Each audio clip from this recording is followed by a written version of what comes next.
And we shall be starting in a bit. We got most of us in the chat. I am running late because I was left at the house alone. I am home alone. What is it? Kevin McAllister is the name? I've been left home alone, Kevin McAllister style. We're not gonna play sad piano for that. We're gonna play just some typical fantasy music with random commercial music coming in right before I start because, of course. Oh, there's 2 ads. Dirk gets salty at YouTube ads, despite them being part of his own income. Oh, goodness. Why am I like this? Okay, unmute that and... Not 100, 5%.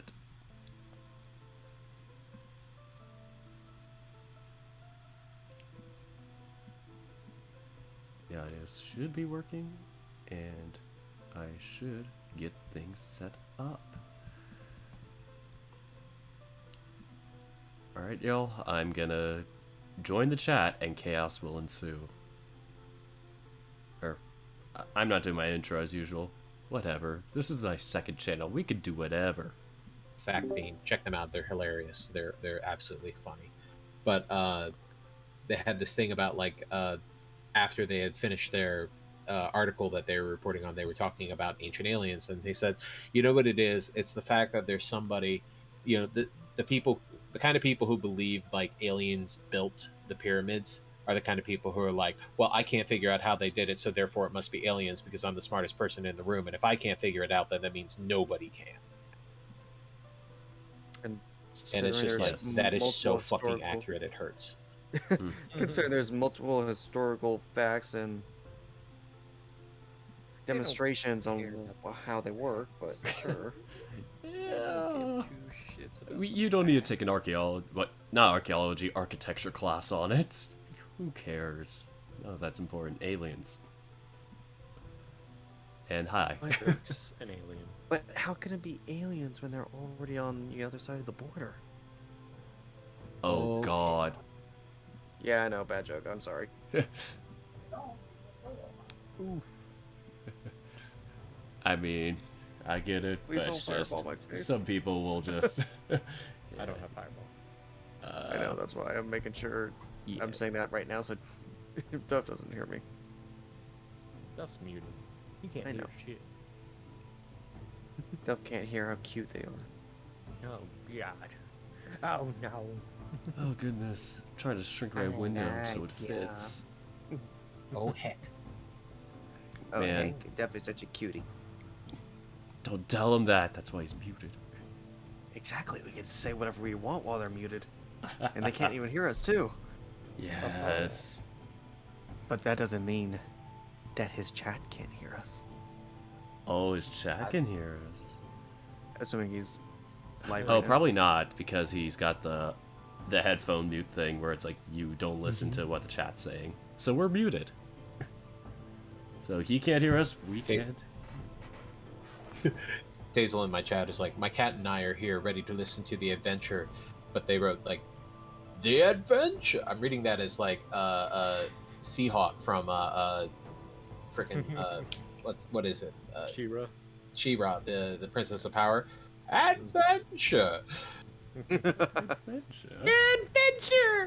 I loved somebody described like they were describing like the different like sexualities of some of the characters. They were just like, you know, Adora. Of our characters or the characters of She-Ra? She-Ra. Okay. Where it was so like Catra and She-Ra are obviously lesbians, and then you have Bo and Glimmer who are like sort of bisexual, but then somebody put Seahawk up there and it was like adventure sexual, and I was like, that is so fucking true. Yes. Adventure sexual, that should be a gender. Or something. It's like thespian, but for adventure. That's got to be a new gender. The thing is, I hear adventure, and the first thing I think of is not Adventure Time. Damn it, that was what I was gonna say. Shit. What was the name of the like what was the name of that Cartoon Network show with the little kid running around in a whale on the seas looking for candy? Oh, Like, Misadventures of The Flapjack. Misadventures of Flapjack. That was it. Yes, Captain that's- Knuckles. Yeah, fucking. I think of Flapjack. Adventure. Mhm. See, That when I theme think song. of that show, I just constantly think how a lot of parents are like, "Oh, it's for kids. There's nothing bad about it," but yet all the animation that points them otherwise. Oh, it's like, the animation is terrifying. yeah. Oh yes.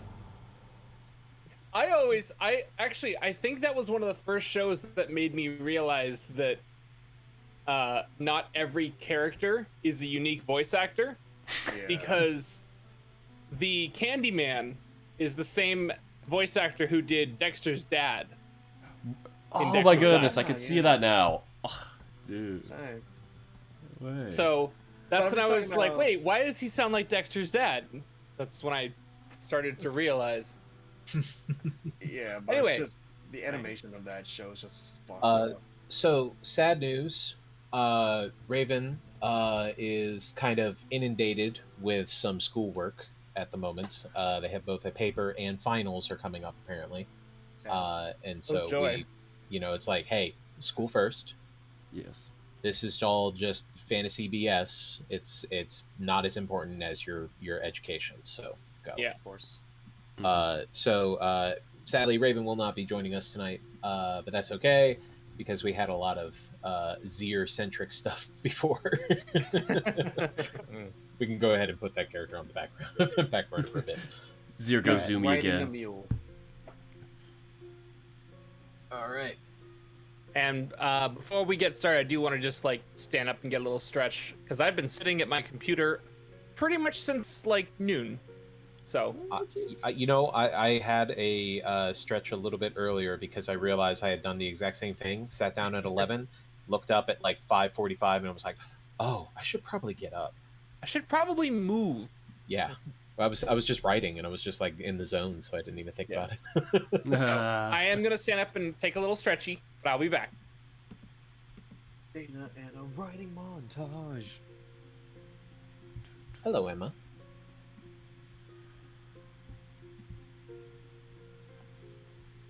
Kitty is here. Aw, Here comes the girl. it's cat. Hello, girl. Welcome. There she is. So, by your calculations, Dana, how many Yeah. more days are we on travel?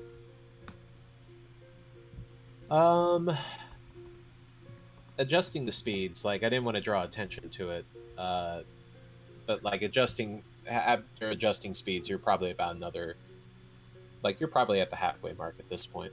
What? So about another 20 something days. So No, Oh goodness. I told- want this fat suit off. I forgot. The commitment. hey, Emma, that's rude. Emma just pulled the strings on my dice bag. Oh, I thought she was just roasting Arthurax. Again. Also, I don't know if you all saw my my tweet, which if you're not following me on Twitter, Tagarung85 live. But I bought a die because I was at the Renaissance Fair yesterday, and kind of tradition now. I always buy a dice whenever I go to the Renaissance Festival because you can always find some really cool ones, some really interesting ones, lots of overlap of fandoms, I guess you could say. And this time I bought a calcite die. So it's made completely out of calcite, so it has this nice kind of like translucent sheen to it. I have a picture of it on my Twitter. It is fantastic. I saw that. That And was this so will cool. be this is the official players select die now. So if you hear this, that means one of you is getting in trouble. I, for I'm some pumped. reason, have this notion that that's going to be a dice that I'm going to hear a lot of. It's not a D20, it is a D6. So Yes. Oh my god! that I thing is saw the fucking image of it. That thing big. is hunky. Like. Thick. it is a huge dice. It's at least an inch across. Oh, So it is huge for a die. Jeez. I weight. did have a mini D20 at one point, but I lost it because it was a mini D20. That means you'll I was find it going one to lose day. it eventually anyway. But I wish I had one that I could put like right next to it to show like how big this thing is. Well, I could just. Yeah, I'm on your Twitter right now. I could just like pop it in the chat. I return. You did. Cool. I showed Duff my calcite die, my new one. Did you drop it on the call, or like did you drop it in the call here? Because Tazel's reaction makes yeah, it sound here. like he did. If you hear this, Oh, that means that somebody's in trouble. oh no. I feel like that's. Someone's about to get no. Somebody's gonna be breaking bones with that thing. No. Gonna be breaking bad. No. Oh, Should've did I bought not a, like it? What the hell is wrong Should've with bought a me? second one. Oh, you did a second perspective. That's why. I was like, I like this already. All right. Well, since Raven won't be joining us, we're all here. Go ahead and get into it. Kill. Woohoo! Hmm? Oh. I just There we put in the chat big die. I linked it. Or anybody who wants to see it. Thick. It is thick Very die. thick die, yes. Thick die. I'm gonna put it on my screen temporarily. This is the thick die.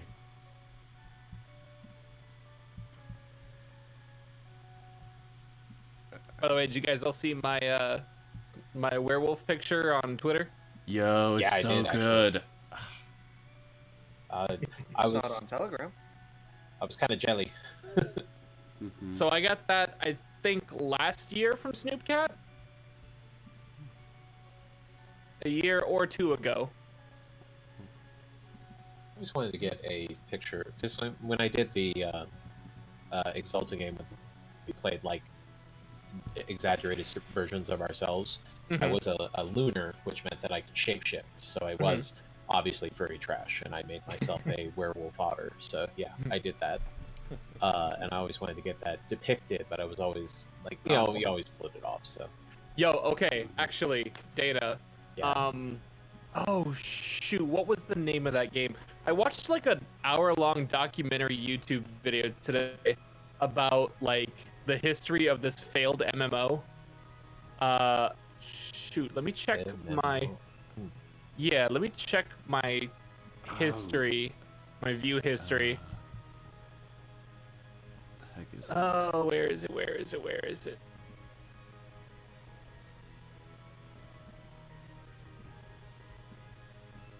Illyria, Chronicles of Illyria. That's what it was. Basically, it was this stupidly like, oh, what's the word? They really had like a bunch of big plans, like a bunch of big plans for this game. Like, you could be a farmer, you could be a duke, you could be a king, you could be a queen, you could be a map cartographer person, you could make false maps, and trick people into buying your shitty maps. Literally, just like they wanted to create an entire fantasy world where you could be literally anything from a farmer to a king. And the reason I bring this up is because apparently one of the creatures that they developed for their game was an otter bear. And it's actually really cute. I will want to see this, but later. Yes. We need I think the word you were looking for was ambitious. Yes. Yes, thank Ambition, you. Definitely a good word for that. Yeah. There is such a thing as too many options. Yeah. Yes. Let us dispense with the pretense and commence. Okay. When last we left our heroes, Arthurax the Spiderfolk rogue, Jessica the Wolffolk sorceress, Eldrath the Shifter Warlock bard, Zir the Tabaxi monk, and Olia the hyena folk paladin. Our heroes spent time on the trail through the Trollbark Forest. The Trollborg Forest, that's a much better name. I should have gone with that one. Through the Trollbark Forest, where strange happenings and weird encounters occurred. From strange, sprawling overgrowth blocking the path, to mushrooms that appeared overnight, to strange, magical beings pulling pranks and offering gifts. Our heroes persevered as they traveled in the trade caravan, monitoring the cult of the dragon. We join our heroes as they travel farther into the Trollbark on their way to Daggerford, unsure of what other weird happenings lay in wait for them.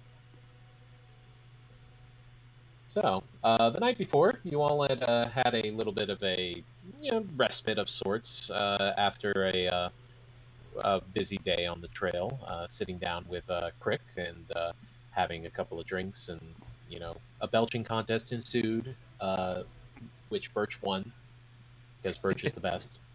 First. But the next morning, it's time to hit the road again, and you find yourselves the overgrowth again kind of making its way into the path, but again, not as intensely as before. Oh, this is getting annoying. Wait, again? How's this even possible? At that, Bade kind of nudges you and says, "Well, they say that there's a magical spirit that lives in these woods." Too much magic here. Just grumbles to himself. Looks on. Well, gonna have to chop this up. All right. Everybody who would like to help, you can either use strength to pull the various vegetation out of the way, or you can use your weapons.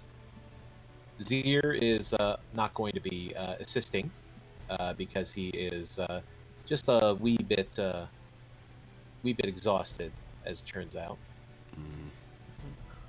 I bet. My luck are still going through. Yay! Alright. Oh, poor Andres. Yes, poor. Fuck you, Dirk. I'll help you. I'll help Oh my you, God. little There guy. you go. It's because I can't use the rest of my arms.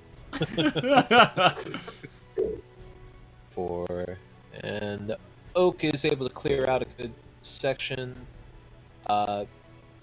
Birch seems to be having a little bit of trouble, actually, as he hits a really particularly nasty set of roots on a small shrub that is formed, and takes him a little bit of a couple of trial and errors to get it out.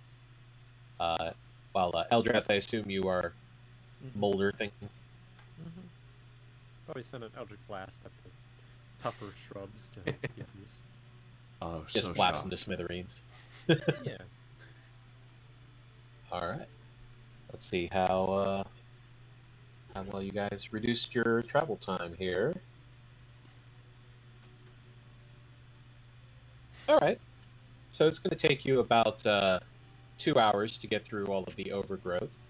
But generally, it's still, still pretty thick. Definitely persistent and stubborn to get it out. But you persevere and manage to get through it. As you get into the afternoon of travel, you're all kind of overheated from working, and kind of hungry. And all of a sudden, Birch speaks up as he spies a pond in off the side of the path. Hey, I bet you we can find some fish in there. If anybody feels up to taking a small break, and we can try to get a couple fresh fish for lunch. How about that? Wouldn't be such a bad idea. Be much better than just what we find around. I can use my javelin. I haven't used that thing in ages. Birch will walk over to a tree and find a decent-sized branch and take his axe and just cut it off and just start shaping it into a rudimentary spear. Arthas was about to pull out his new longbow, but remembers the warning Eldrath gave him, so he pulled out his shortbow instead. Times it's good to listen to Eldrath. Sometimes. Every once in a while. Sometimes. I'm going to emphasize sometimes as many times as I need to. All right. So, anybody who's going to participate in some fishing, go ahead and choose your weapon. Shortbow. Roll for fish, javelin. Well, I'm gonna use steady aim to try and get a better roll for Okay, this. so roll with advantage then. I will. Once my Alright. computer. Let's see, let me roll for Birch. Yay! Javelin. This thing's broken. All right. Anybody Oh else? no. I don't think it's the javelin that's broken. Olia just keeps fiercely trying to stab for fish. Will not take no for an answer. Ethan, are you going to take a shot? Nope. All right. So, Arthrex, as you pull back with your short bow and aim into the water, and suddenly a fish just swims just within reach of you, and you let go. And you're surprised by the snap and the splash of water in your face. But then you look down and see, hey, there you go. There's a fish on that arrow. Pulling it out, sure enough.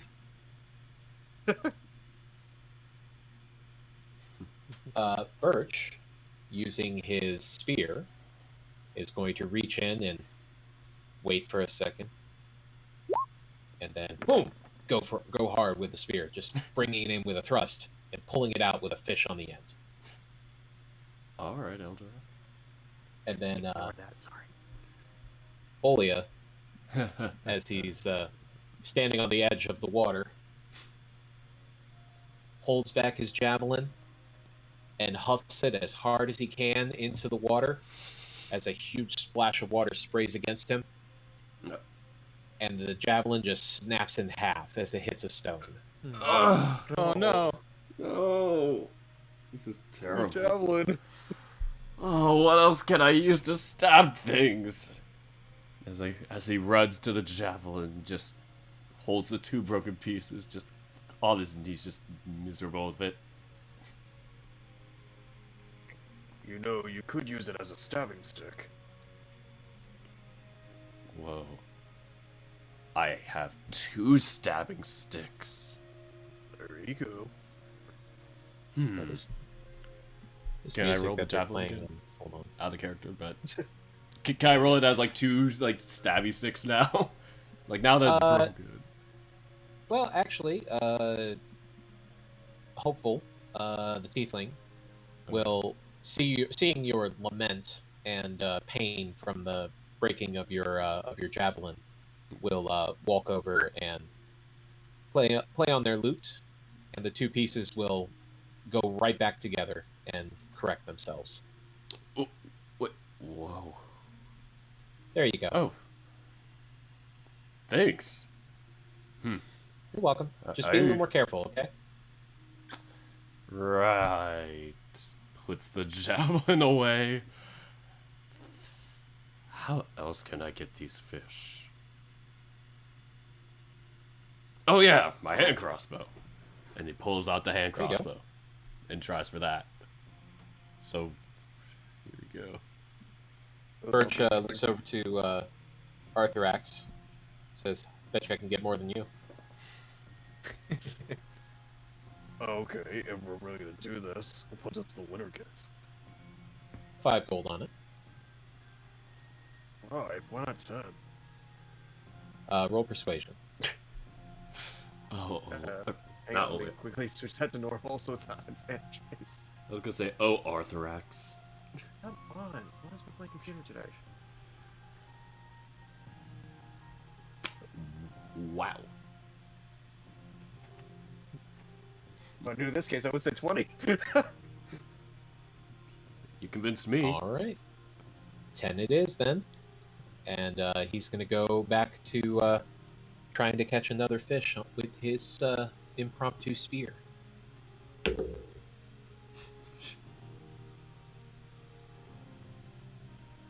He goes in and spears a fish immediately, holding it up to you and just kind of giving you a little bit of a salute. Arthrax is going to stay where he is and do another steady aim short bow. All right. As yet again, your arrow goes flying into the water and pierces another fish. Olia, as you hold your hand crossbow tight and close one eye and line it up, you see it coming around, and you pull the trigger, and it just misses it barely.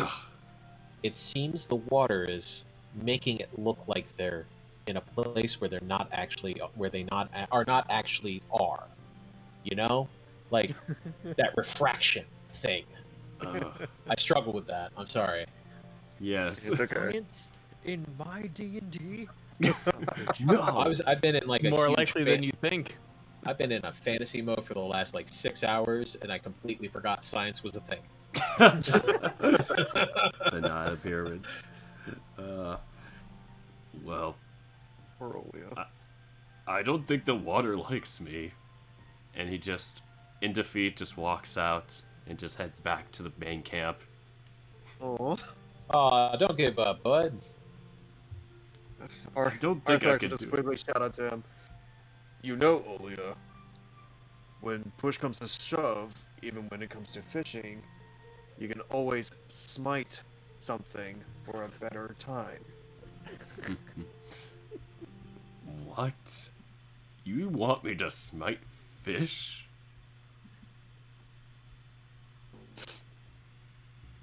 I mean, it may help. I never thought I could do that. I mean, like, the way Aldrich talks about the whole divine thing, like, the gods get kind of mad if you do it for, like, weird reasons. Yeah. Honestly, I probably should save this for something more important. I'm sure you two will do great with the fish. Just walks back. Alright.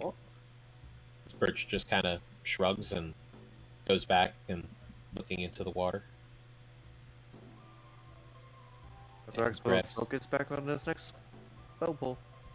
Alright. As Birch grabs his spear, and here he goes. As he's going to thrust forward, his foot slips on a patch of mud, and he kind of loses his balance, and then one foot just goes right into the water, scaring the fish away. Uh-oh. Oh, damn it. Can I quickly make a roll and see if I can shoot one? Yep, go ahead. Yikes. The fish are fast, but that arrow is just a bit faster as it goes right through. Ah. What's wrong? Trying to make my prey flee from me? Kind of growls and steps out of the water, shaking off the excess water from his foot. It just slipped, that's all. That's what we're calling it. And he gives a playful wink. And he looks back into the water, and he's getting his spear prepared. Waiting. And then he suddenly lunges forward and pulls out a fish on the end of the spear.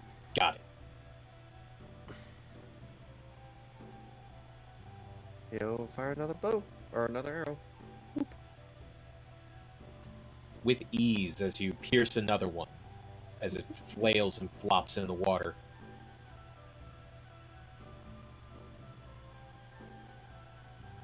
I think All I right. have this in the bag. Yeah, okay, fine. You win. As he collects the 3 fish and looks over to your 4 to his 3. Alright, you win. let's take these back to the others, and we'll get them cleaned up and get lunch going. Sure thing. As he starts walking back to the others, making sure to size up his fish next to yours to see which are bigger. Like this one right here, that looks a little bit bigger than that one right there. I think I got you on that. I got more meat, I think, per catch. That's what I'm going with. Fish mesh Ugh. on pot. Size doesn't matter. Yeah, everybody says that until my axe comes flying at their head. That's when you need to learn how to duck. As he gets back to the, both of you rather get back to the camp and start scaling the fish and cutting them up and getting them on top of a little plank of wood that has been prepared by Lilac, and they start cooking some fish over the fire. While they were all fishing, Eldrath will walk over to Jesse. Yeah. Oh, What are you up to, Jesse? hi, Jesse. Hi. Probably just doing my job, staying close to my my cart members that I am here to protect. We never get to hang out. Oh my God. I was expecting that. we don't get to hang out anymore, person I met on this caravan. Totally not sus. Well, I mean, what's up? Did you have something you need to talk about? Shrugs. I'm really bored. Yeah. As the half orc woman that is in the wagon, she works as one of the caretakers for the two Adams. Looks over to you and says, "Are they giving you problem?" Looks over to me. Yeah. No, not at all. I don't mind. Problem Okay. is my middle name. That's a weird middle name. She's got a point. I don't think we've met. She holds out her hand to you, Eldrath. I'm Herder. As in, heard of me? You know? God damn it. Sorry, bad joke. God damn it. No, that Sorry. was pretty good. Just bows his head. He doesn't shake her hand. Oh, yeah. And she does a little flourish with her wrist as she bows. I think that's it. A little bit more practice, but still good nonetheless. I'll have to give it a try. But yeah, we's getting some of that fish over there to share with the group. So I'm afraid we don't have enough to go around for you though. If you wanted to get some, you have to ask either Birch or that weird fat guy over there. What's his name? Arthur? Arthur. Weird, Something fat like guy that. is good enough.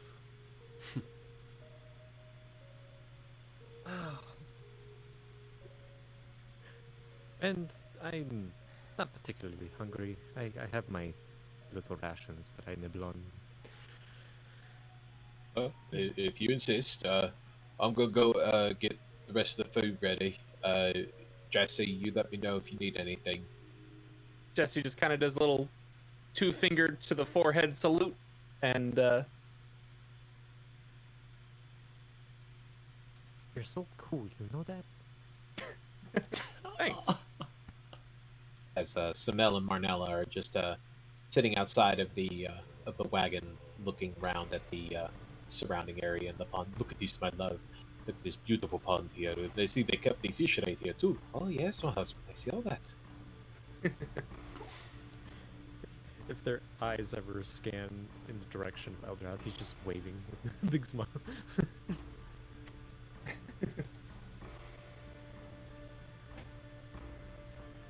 But as everybody chillaxes and relaxes by the pond and gets some lovely fresh fish and gets ready for the rest of the travel. And moving forward, it is a relatively calm weather day. No rain, no wind, no heavy sun. It's mild temperatures. Just a easy hike for the rest of the day, as it goes uneventfully. The next day, day 24, for those keeping track. Wow. Morning starts out as normal as ever, getting up a little bit of breakfast, cleaning up the camp, loading up all the wagons and carts, and hitting the road, getting out in there. But as you're traveling through the forest, you kind of note the quiet that's around you, a little bit of chirping from birds and buzzing from insects as they go about their days. And I want everybody to give me a perception check with hearing being considered. Yes. Who have that ability? Yeah.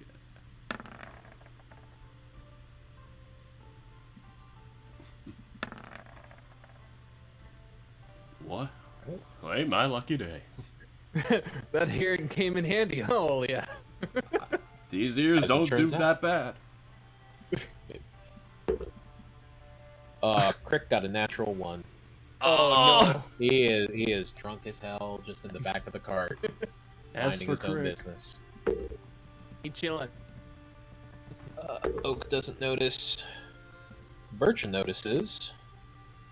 And Gorilla. Peter, you're just finding excuses to use that new die. I am here. I'm loving the it. calcite die is a D6, mind you. Oh, So this is a regular D20. That's oh, okay. You will note the softer landing notes versus the thud that the calcite die has. Those deep, bassy Oh, tones. I Dirk's totally real expect to keep my perception is audio with that terrible. thing. All right. So everybody who rolled above a 14. So Jesse and Olia. As you're walking through the path, you start to hear the sound of distant screaming, Oh. like life or death screaming. Ooh. And Guys? Sorry, go ahead. Birch also holds his paw up to his ear and just says out loud, "Does anybody else hear that?" Yeah. Yes. Oh, jeez. This sounds And tired. as the screaming slowly starts to get louder and louder and louder, you realize it's coming from above you. Now everybody else can hear it too, as everybody comes to a stop and looks up into the sky. As crashing through the canopy comes a dwarf hurling to the ground, screaming his head off as he lands on the ground with a thud. Sorry. Would I be able to react in time to cast Featherfall on that dwarf? Yeah, if you have Featherfall prepared, go ahead. I do. All right. It's like the first time I get to use it. Actually, hold on. I'm gonna have you roll. Let's roll your charisma plus your proficiency for your spellcasting modifier to see if you're quick enough to get that off. Okay, hold on. Because you did not hear the screaming until No, it was no, yeah, right on yeah. top of you. Said wisdom plus. This would be your Wisdom. what your spellcasting modifier is, so your charisma. So charisma plus your proficiency. Okay. So you can just click the word charisma on. There you go. And add your proficiency to that. Right. So I believe that's this would be 16? 16, yep. Okay. Let me roll here.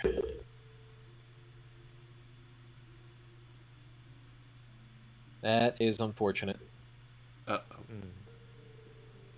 So the speed that he was going in towards the ground, Mm-hmm. just too fast for you to get that off. as just as he's breaking through the canopy, you realize, oh no, he's falling, and you reach out to snap your fingers to get that going, and boom, right into the ground. Oh, Do I need to spend the spell slot? No, I'll be nice. Oh. You just weren't fast enough. Hmm. As everybody stops and stares at this now dead dwarf laying face down in the dirt in the path, and a little outline of where he impacted. Arthur quickly jumps out to run over to the dwarf. Jesse will Back up. look up to try and see if there are any other falling bodies coming down. Roll perception. All Visual. right. I'm doing the same. Okay. Let the bodies hit the floor. 19. Bodies hit the floor. Yeah, I might as well do the same. Oh, just perception with normal? Yeah, vision. Okay. Oh, it's vision, God, damn. Hazel. Hazel. Hazel. God damn it, I what didn't know did they could Hazel make say? dwarves so much shorter. Just slightly more compact. Just gotta compress them a little bit farther. So Jesse and Olia, looking out into the canopy through the little hole that was made, you cannot see any other bodies falling. You see just the Jesse. You see just the hint of something flying past. Just a quick shadow across your field of view. Shit. There's something out there, guys. I mean, obviously, but I mean, dwarves don't fall out of the sky for nothing. But Yeah, I don't think dwarves fly. something does, and it's right overhead. So keep your eyes peeled. Harilla and Farilla both draw their bows and point it straight up, and Aldrich runs out to the other dwarf, kind of shaking him and, unfortunate. What a way to go. I wonder where it came from, though. Fuck is this song? Hold on. You can roll investigation if you would like to look him over. Investigation. I'd say Eldrath is holding an Eldritch Blast whenever something comes into range. Okay. With your 21 investigation there, that was a really good roll. Yeah. With a +2 even, jeez. Yeah. So you look it over and look over this dwarf, and you know he's pretty much hamburger, but you can tell by his the type of armor that he's wearing, and you know it's pretty crude. It's not exactly high quality. You'd have to guess that he's probably a guard for an outpost, maybe like a mine, maybe a trading post that's nearby. But as you're looking over the actual armor itself, you can see these long gouges right through the leather barding of the chainmail. Whatever, Go ahead. whatever dropped him has very strong claws. Oh, that's terrifying. You're pointing this out to everybody. Anybody Yeah. would like to make a nature check? They can try to determine what kind of creature those claw marks came from. Is that nature? That would be nature, yes. Not sure. Well, I know nothing. Rolling with a As big as got -1. claws. It has big freaking claws! It's sharp. Anybody else? Sure, why not? I think those are claw marks. They look like claws. Could be mini spears. So Arthurax and Jesse, looking at those claw marks, you both have the exact same thought. Dragon. We're just instantly dragon, nothing else. Damn it, Olia, you're looking at it and it looks like dragon claws, but those aren't dragon claws. They're not big enough to be dragon claws. If you had to guess, probably a giant bird. I was gonna say that. Probably. Yeah, this can't be a dragon. It's too small for that. Are there any sort of big, fierce birds that just pick up people and drop them? You mean like those vultures we dealt back there? Oh, dear God. You mean the crows? Crows? No, not the crows. Oh no, the, that's right. There the was the vultures giant you fireball. vulture creatures. Mhm. Yeah, the two big scary ones. Paratons is what you're thinking of. Thank you, the Aha. paratons. Those things. Could be that, maybe. Harella is looking up and just kind of looks down at the body while still keeping her bow trained to the opening. And then she slowly lets off the slack on the bow. That's a giant eagle. That was definitely a giant eagle. Look at those. Look at the way those claws are. Those are the exact right size. Whoa. And you see here, there's two on this side and then only one on this side. So that's their the claw that grabs them like that.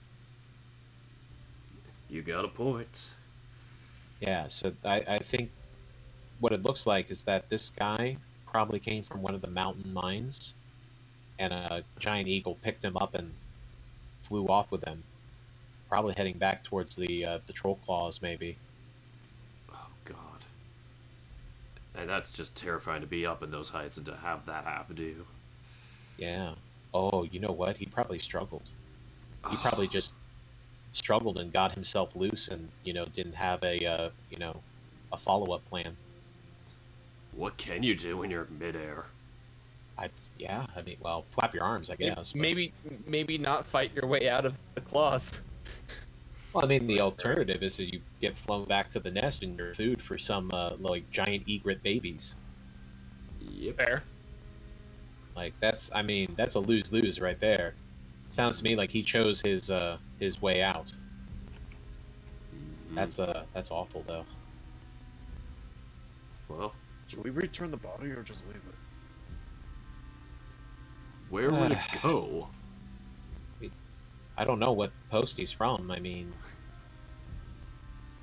there's nothing to identify him by. At this point, Is he's there one with anything we nature. can take off of him? Sorry, what? Dirk, what did you say? Oh, I was just saying, like, he's one with nature now at this point. Like, why bring any more misery to his body? As Aldrich kind of stands up and nods his head. He's like, "We should bury him and give him a fine blessing from the gods and help him to pass peacefully." Right. Mm-hmm. Did somebody say Barry? Oh, do you have a way to help with that? I do. It's similar to how I was helping with the clearing.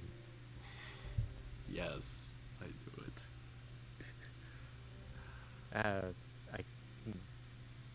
How deep do you want the hole? Usually 6 feet is usually the standard. Chugs and finds like a little clearing and makes the hole. All right, as you use mold earth to make a wider hole, taking your time to move a few pieces out and getting it to the right dimensions. Is there As- anything to take from the body before we completely bury it? Very orthodox to say. Ever the road. There is a short sword on the hip, and that's about it. Looks like they may have had a shield at one point, but it went flying. So nothing in the pocket. Probably went down like a frisbee. Fine. Okay. Well, Arthax will just carefully pick up the body and take it to the hole to carefully put it in.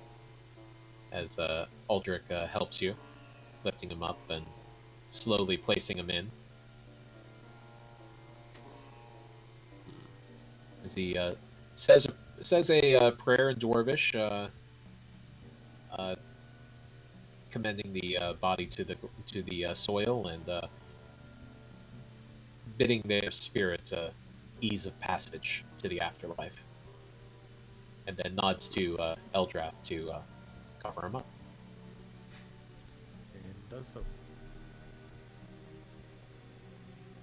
And Aldrich will look around for a couple of pieces of wood and just kind of put them down as a marker to let people know that there is a body there.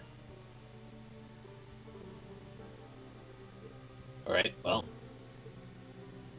nothing we can do for him now. He's in the hand of the gods now. Exactly. Right, takes us back to his card. As everybody continues on the path, a little bit more morose at the happenings that have occurred. And the rest of the evening goes uneventfully, though every time you heard a scraw or a screech over top of you, you all kind of look up real quick just to double check. Yeah. Like maybe, was that it? No, it's not it. Okay, we're good. But another dwarf.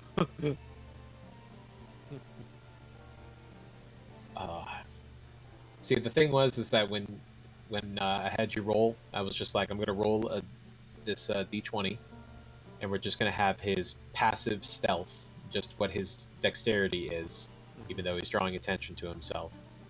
And it was still like a fucking 19 on the dice. So I was like, well, that's over then. All right. Yeah. I was hoping you would have caught him, but because that was a damn good roll. Yeah. 16 was pretty damn good. Anyway. We would have had a divergence or something. Poor guy. Anyway, so the next day, typical morning, driving along, generally better air about everybody, just new possibility. It's a nice warm day outside, as the sun is shining, a couple of clouds in the sky, but no actual rain appearing. And as you're passing through a narrower spot of the path, you come up to a fork that splits off almost at a perpendicular angle.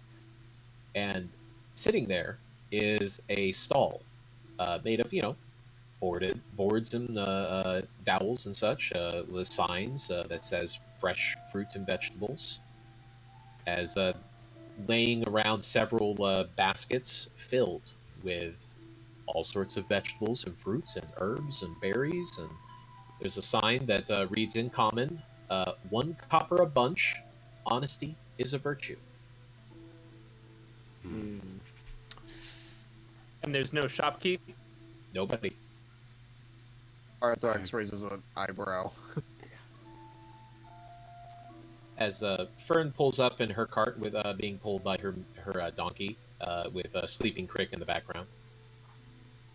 Oh, well, let me just check those out, see if they're okay.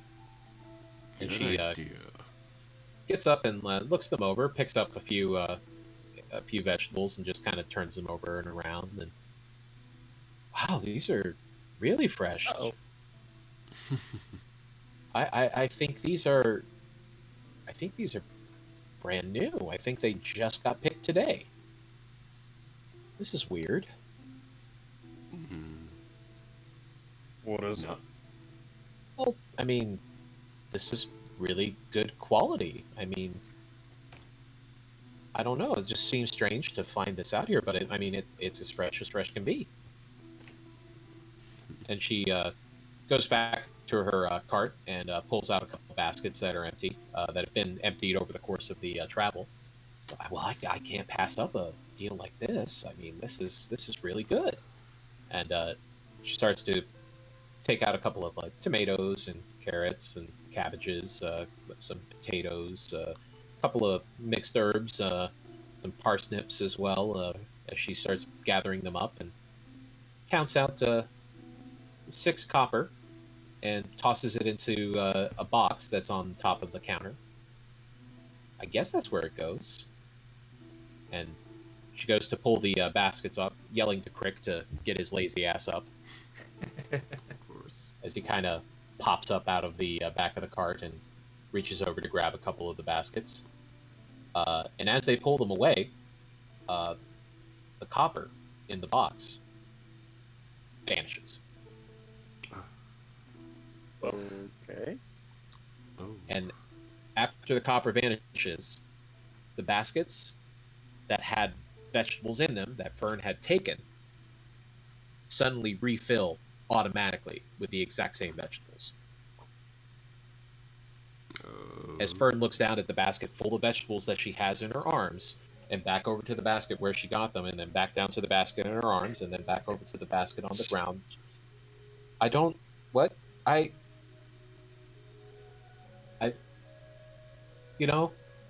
I've learned to not ask questions. And she just goes back to her cart, loading it up.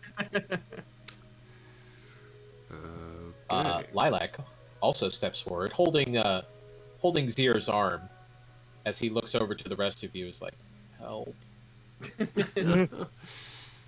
Out of character, Ethan, Mm-hmm. does Eldrath have detect magic or no? No. Okay. I thought one of us has detect magic. Don't think I have it. No, I don't. Nope. Heck. Sorry. Yeah, I mean, What's it like to play with a bunch of nukers? Yeah. Detect magic? No. We use magic. Exactly. Just like, does anybody have identify? Nah. Does anybody have detect magic? Nah. Does anybody have like anything that can be used utility? I mean, I could light a fire with fireball if I really tried. I was really careful. Mhm. Is there anything on the stand that stands out? No, just the little box where the copper were placed and then disappeared. The baskets of fruits and vegetables, a large variety of them, just kind of surrounding the cart, the stall to the side and the back. Nothing else that seems to be indicative of anything unusual. Mm. As Lilac is picking out a couple of baskets of fruit and handing them over to Zier. As he holds them, just looking over the top of them, looking at everybody. Seriously, help me. He just gives You're fine. a thumbs up wink. Arthrax gives 2 thumbs up. Jesse just gives the sympathetic shrug. Sorry, man. Olio does that meme where the guy just like little kid or whatever with the drink in his hand or whatever, just like looking back at the camera. Get away. Just like, Okay. Nope. But Lilac does pick out a few baskets, and as she's taking them away, she throws in a couple of copper coins, and the exact same thing happens. She throws them in, and they pull the baskets away. Copper coins disappear. Baskets refill. I wonder if silver will do anything different. Anybody need anything else?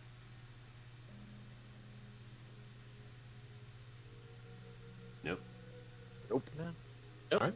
Bade? Nothing? Well, I suppose they have a couple of those apples there. I could try to make those into cider. Oof. That's Let's grab a couple of baskets of those. Yeah.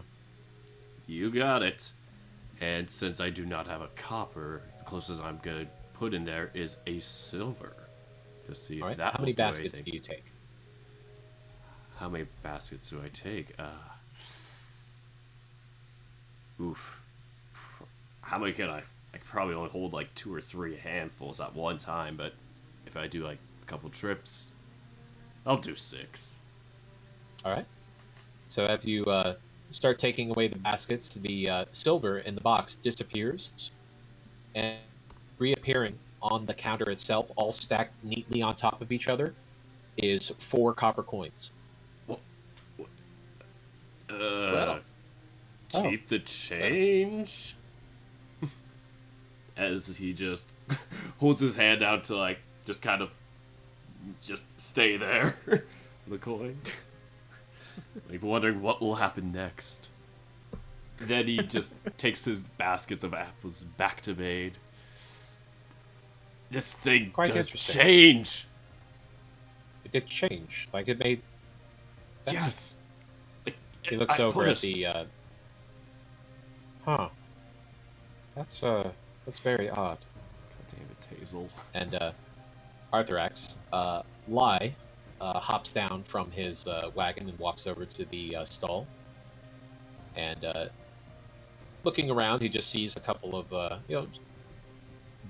bunches of grapes and some cherries. And whoa, well, these can make some wonderful snack food. I suppose I'd take a little bit here as he starts filling up a basket. But then walks away without throwing any copper into the box. Uh-oh. You're not Uh-oh. gonna pay. Uh-oh. It's their own fault. If they don't want to man the stall, then they're accepting the risk of people not paying. It's just sound business. And as he's saying that, Arthurax, give me perception. Actually, everybody give me perception. Visual, Here.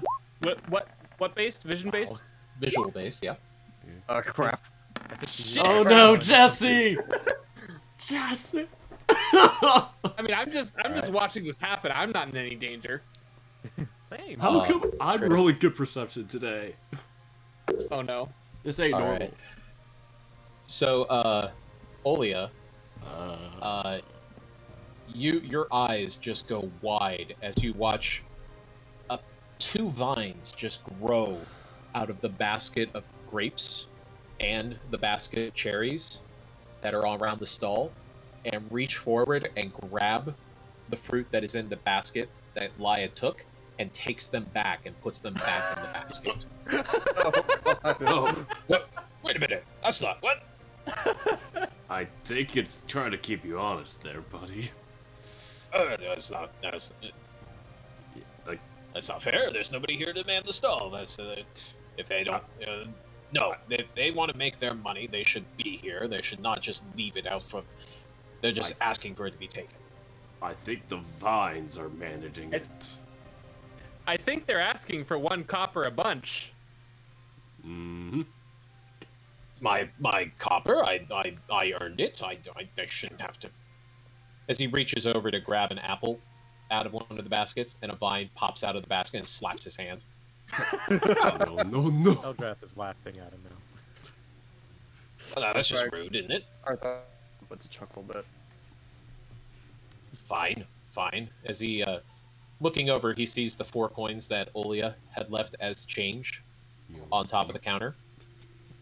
He grabs one of those copper coins and throws it into the box, and then reaches over and grabs a basket and starts filling it up with some grapes and some cherries and a couple of apples.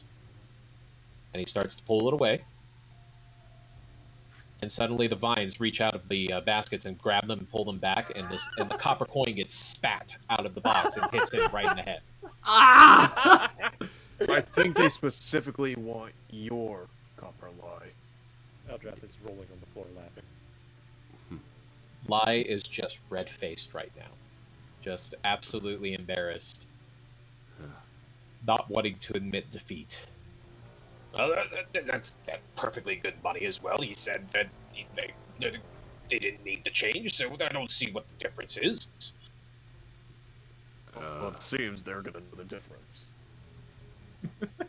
Do Well, you this know is what? stupid. I've had enough of this. As he climbs back into his wagon and sits down with a pout. Arthur actually sighs as he walks up, because for a while he's been actually, like, on the mental defense on how this thing works. But seeing how everything seems to be fine until Lai touches shit, he's gonna go ahead and grab the grapes and cherries that Lai picked up before and pays with 1 silver.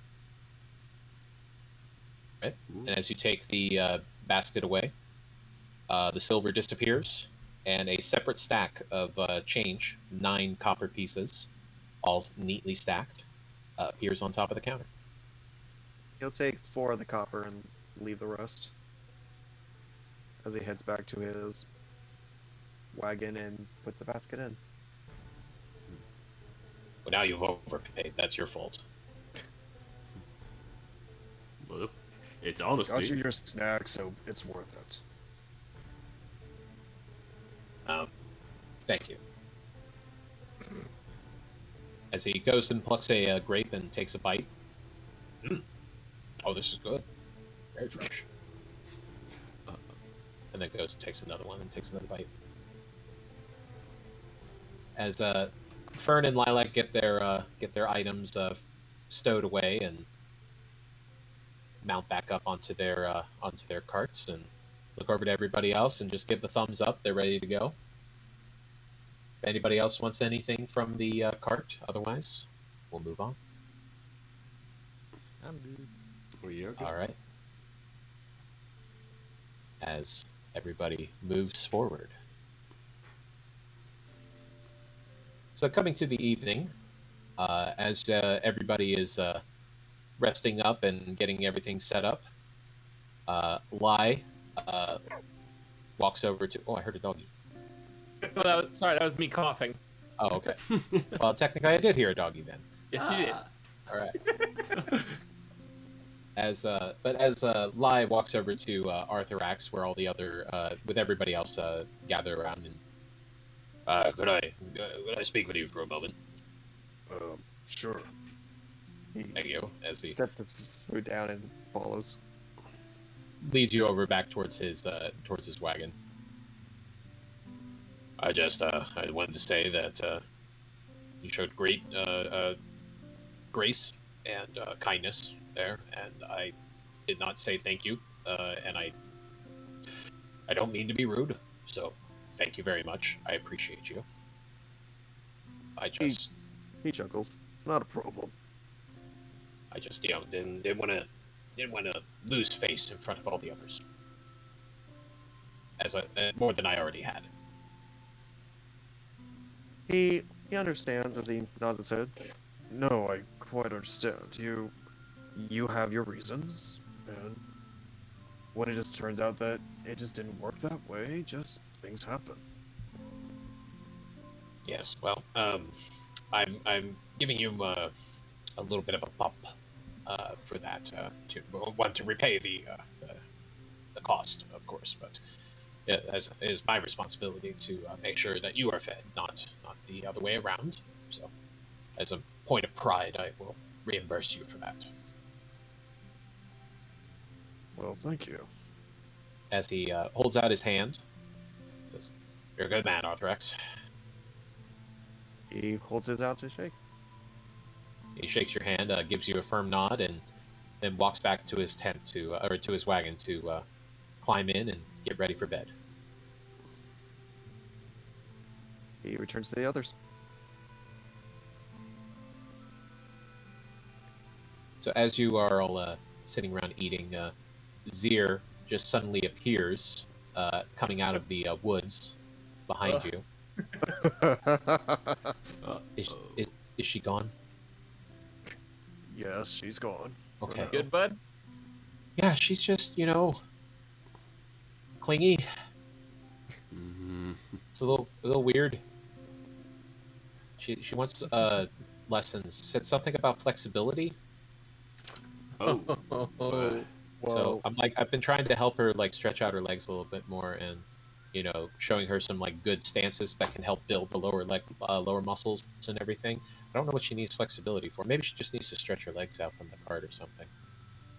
Well, I think you're fine for the time being. Oh crap, she's right behind you! As he turns around and looks, and seeing nothing, he just looks back at you with an annoyed look. Oh, sorry, must be seeing things. Right. That's all. I'm going to bed. Have a good night, Zir. As he gets up and slinks off into the shadows. It was too hard to resist. Crick kind of looks up from his bowl and just kind of gives you a side eye as he says he wouldn't know what to do. Yeah, we already know that. Wait, would he? Fully overhears I don't it. know. Maybe. Has he had any girlfriends before, or does anybody know? You know what? That's not my business. I don't want to know these things. I don't need to hear this. It just kind of goes back into his bowl and just starts chomping down on on the bread and the stew. Well, wasn't there that one cat or whatever back when well, it just completely gets lost in thought. Yeah, but we didn't hear much about what happened then, so we don't know. Counts to me. Just keeps on eating. As the evening progresses, and everybody gets the benefits of full night's rest, Snore. and next day, traveling along the road, kind of a bit of a slog today as you're going through a particularly dense brush, but the overgrowth has not been so bad this time around. Lucky enough.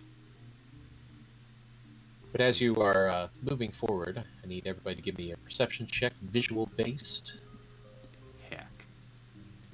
Sorry, I had to step away. What was that? Perception check, visual base. I finally get a good perception. Oh my goodness! Why am I rolling so good today on perception? I must have not slept well last night. Yeah. Holy so, Olia, Arthrax, and Eldrath, you all spot ahead a wrecked cart that is on its side. Uh-oh. We need to help slightly him. off to the side of the road. Right? Guys, want to tag along? God, help this poor cart. And Olia heads over towards the cart. As you're all getting closer to the cart, you hear the sound of loud, deep snoring, and there are several what look like kegs that seem to have been, most of them, previously filled with ale, and they're spread all over the ground.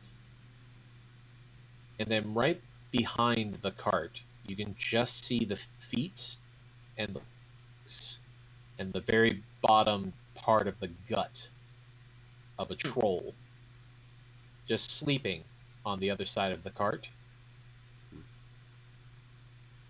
In one hand, you can see he has a giant club, and in the other is another one of the kegs of ale that has the top ripped off and is mostly empty, except for a little bit dribbling out as the troll's breathing just...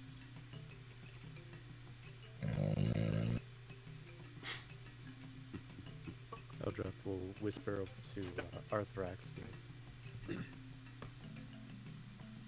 We should steal his club and watch him, like, be all confused and he's like, where's my club? And we'll have it hidden or buried and we'll just be laughing at him. Yes.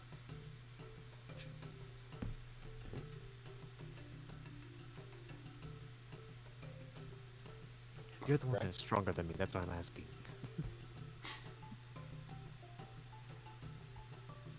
Saku? Are you muted? Saku. buddy? We can't hear you. I'm sad now. I'm gonna take Saku? it as a yes. Uh-oh. No, he's stuck onto the cart. Oh no. You can't hear Saku. He's got AirPods on. Arthur's got AirPods in. He can't hear I us. guess. Fine. I'll just do it myself. Oh no. Are you actually doing this? I do want to do it, yeah. Well, meanwhile, Olia's trying to push the cart up. I would like to know that Saku is okay though. Yeah. I'm gonna wait till. Yeah. Oh. Ah, lost Wi-Fi. Damn. Heckles. Unfortunate. Okay. Is this a good moment to take a real quick break? Yeah, then, let's or take we a break come back? then.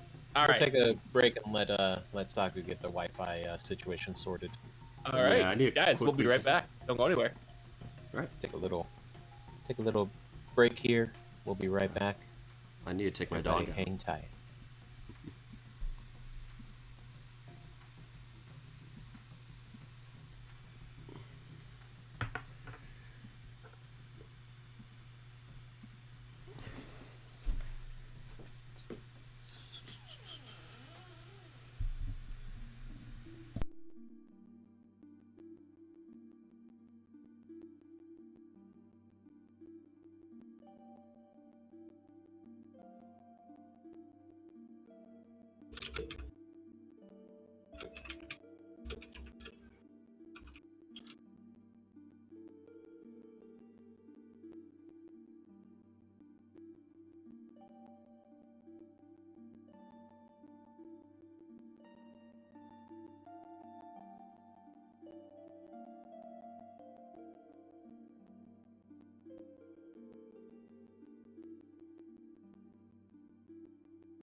All right, and I'm back.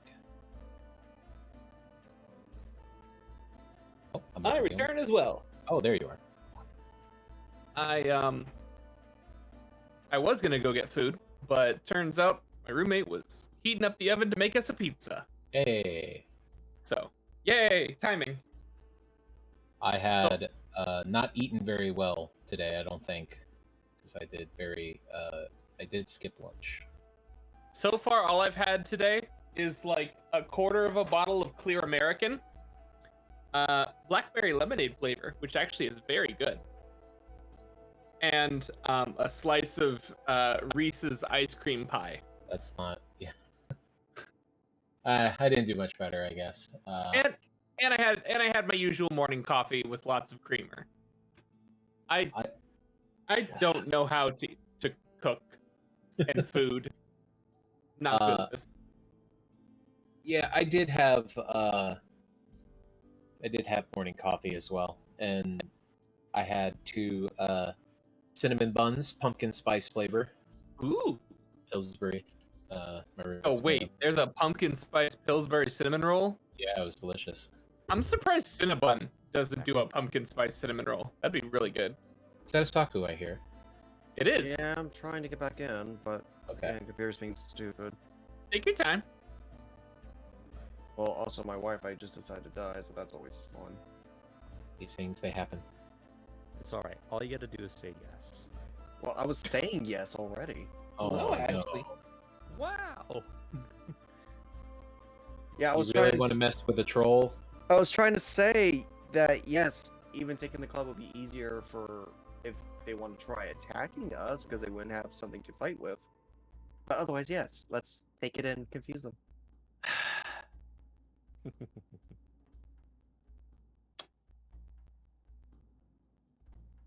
Did Right. not plan on having fighting a troll on my to-do list today.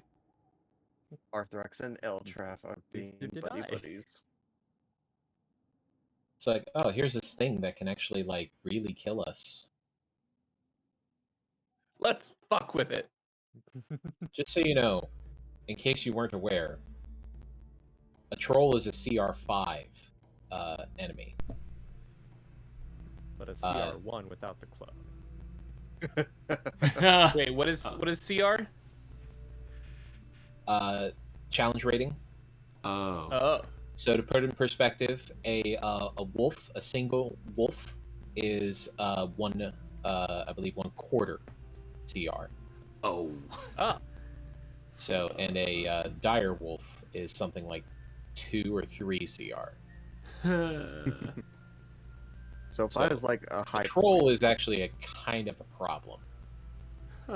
That's very problem. I'm sure we'll be fine. That is a Sure. very big problem. Sorry, I'm back. We'll be fine. Ethan. I will give Arthrex an inspiration. Oh, Start thank off. you. Hazel says, let's poke it with a stick. Yes. His own stick. I'm just reminded of remember Gabriel Iglesias's Crocodile Hunter impersonation? Oh god, yeah. You see that? That's a tiger. That's a 500-pound beast. One swiper is poor and I'm dead. I'm gonna go touch it. But anyway, yes, we're gonna try Of and take the course. club away. I will try to bury it. I'm gonna put on epically tense music for this. Yes. Ooh, Oh here god. we go. What song do you suggest? I'm assuming you know Adrian's I went library. with, and this one is Blackened Soul by Adrian Von Ziegler. What album is it off of? I don't know what album it's off of actually. Does I'll not just have have that to search breakdown the song on his, itself. but a lot of organ, so definitely ominous. I think that fits the tone. It is off All the right. Queen of Thorns album. Ah. Good luck. All right, All right. I'm going to need Stealth checks from who is doing this? Arthrax. And Eldrath will be with him. Okay. I'm just helping, trying to get the cart up. I'm being the nice. You trying to actually lift the cart? Oh. Yeah, that, or at least kind of get it There's- away from him, so it's like not fully crushing him. It's not crushing him at all. Oh no, he's sleeping on the other side of it. He's not Yeah. stuck underneath it. He's not on Yeah, it. he Oh. has ripped open kegs of ale and has drunk them himself. The troll is the reason why the cart is on its side. Well, I knew that. It's just, what if it's his sure cart and he with a- needs it help back up? A little bit of investigation. Oh. There's probably some dead bodies somewhere nearby. Oh, Olia. You sweet Anyway, summer child. Yes! I like being Hey, helpful. What look the at fuck? You people! A spitters in your stealth mood. God damn it. I rolled the troll. The troll is at disadvantage because it is drunk and Yay. asleep. And it rolled a 1 and a 2. Yes. So you were able to sneak up on the troll as it is sitting there snoring, and just it's loud. It's like it's like an engine roaring next to you, as this is a very large creature, easily 10 feet tall. Arthrax just whispers to himself, "Damn, this thing in Olia should have a snoring competition." What? Here's as he's still trying to push the cart. And he's gonna position himself over to where the club is and take a nice grasp of it to try and pull it out of its hand. All right. Let me go ahead and get a sleight of hand check. Okay. Bardic inspiration. I don't think I'm gonna need it. Damn, Arthur. Or do you think I should use it? I don't want to take too many chances. I mean, we're already taking a big chance here, but it'll be worth it in the end. Yeah, let's add to it just in case. So I need to roll a d6. Yeah. Hey. Woo! Aha! Oh my. So as you reach down and get a hold of the great club, the troll kind of stirs a little bit in its sleep, and it rolls over, its hand letting go of the club as you pull it back, and it just slides right out of his grip as he rolls over onto his side.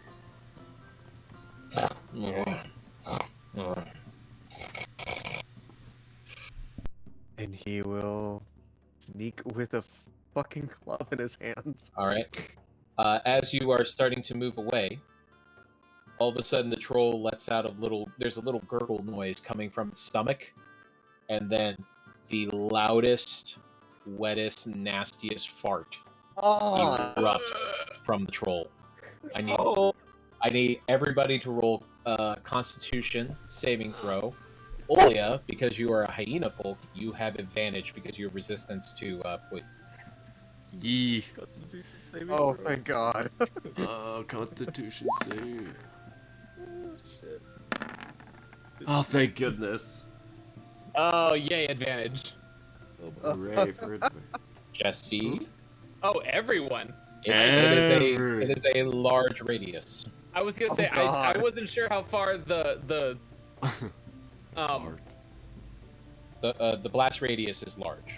oh Oh no, we're just... All right. just like it's like one of those like air cannons just pointed directly at the caravan. I wasn't because I was not part of this. Oh no. Oh no. Oh man. So Birch and Aldrich just kind of grit their faces at the smell, but Perilla and Farilla, their eyes roll into the back of their heads and they go down. Oh no.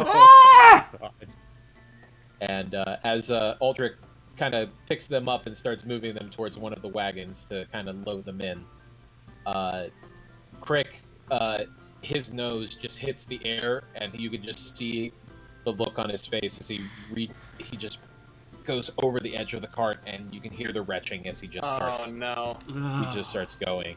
Oh, poor Crick. Oak didn't make it either. He starts looking green in the face, and then looks over to the side and just spits out a wad of something. You're not quite sure, but he made it quick to not draw a suspicion to himself.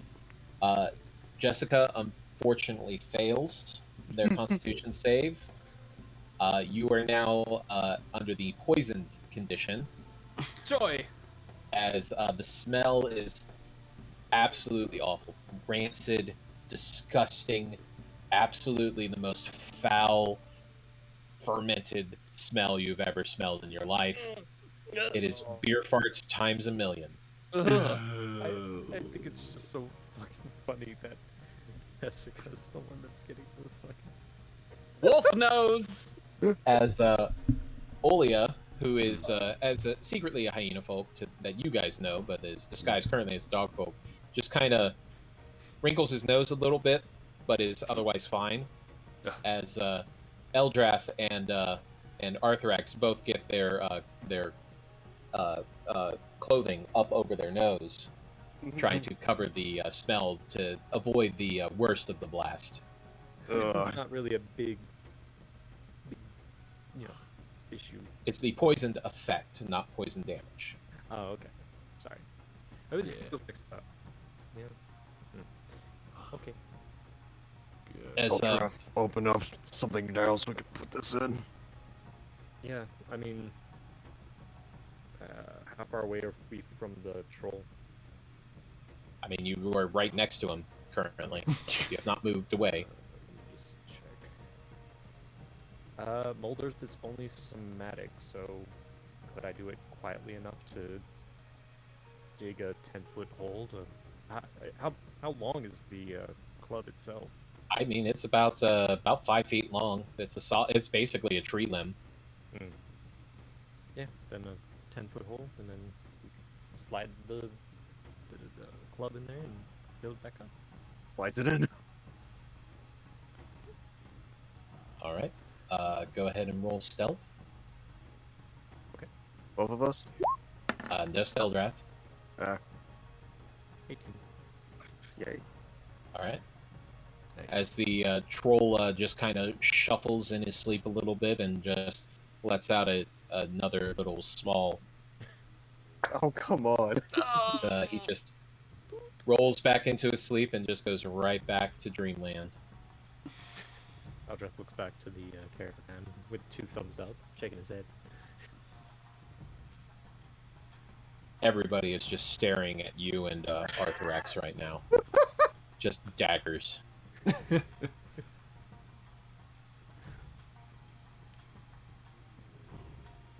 poor Jesse, just green in the face, and everybody else who has been affected just really, really not big fans of you guys right now. I feel more sorry for Jesse than anybody else right now. Here's the thing. Hearing Crick retching is not making it particularly easy to avoid the upheaval for Jesse themselves. Oh. It's one of those like sensitivity things, like just the very thought of someone throwing up is like very close to making Jesse throw up themselves. Ugh. Oh god. Do we want to check what's in the cart, or do we want to just head back to the others? The card has been ripped open. That's the thing. It's not even in one piece anymore. Yeah. Yeah, I'm just trying to it's help. wrecked. I'm trying to move it out of the way. Being Well, there's nice several kegs that are. It's off to the side of the road. It's not on the road. but The still.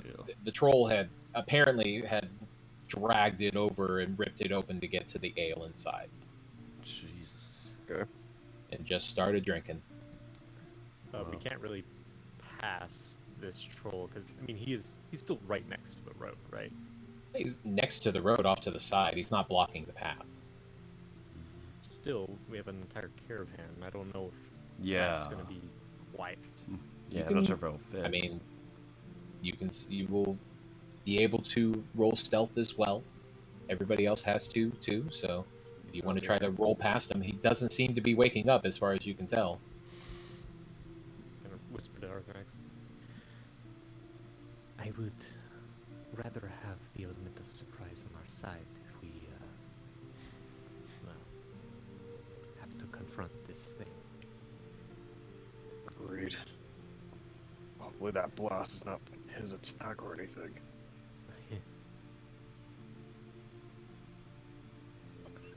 I can. I'd say you probably should open up with an attack, and I will follow you. Probably should have in the leg. Damage it a bit. That's a good idea. This is the DM asking you. Do you really want to do this? Dana, quick question. If you had to guess, about how far away would you say I am from these two? Not even that far. They did not travel very far. Everybody came up on top of this area, so you're probably about 60 feet away. Okay. So you're seeing these guys right up on top of him, just kind of hemming and hawing after already a gigantic bio attack from the troll. And now they seem to be contemplating something further. Can I perception check and try and listen in on what they're doing from this distance? Yeah, go ahead. Okay. Go ahead, roll, Now, roll with your advantage. Data is Okay. anything. Shit. Wow. Oops. You don't know exactly what they're up to, but it's Arthrax and Eldrath. Eldrath will send a message to Jessica.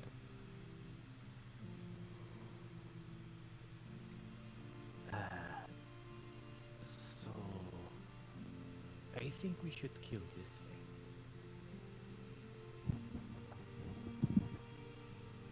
No. No. Absolutely fucking not. Leave it alone. Let's go. Let's avoid any unnecessary issues. Please. They'll have to roll persuasion. Ah. Well, you see, I have 9 proficiency in persuasion, so I will take you up on that. Okay.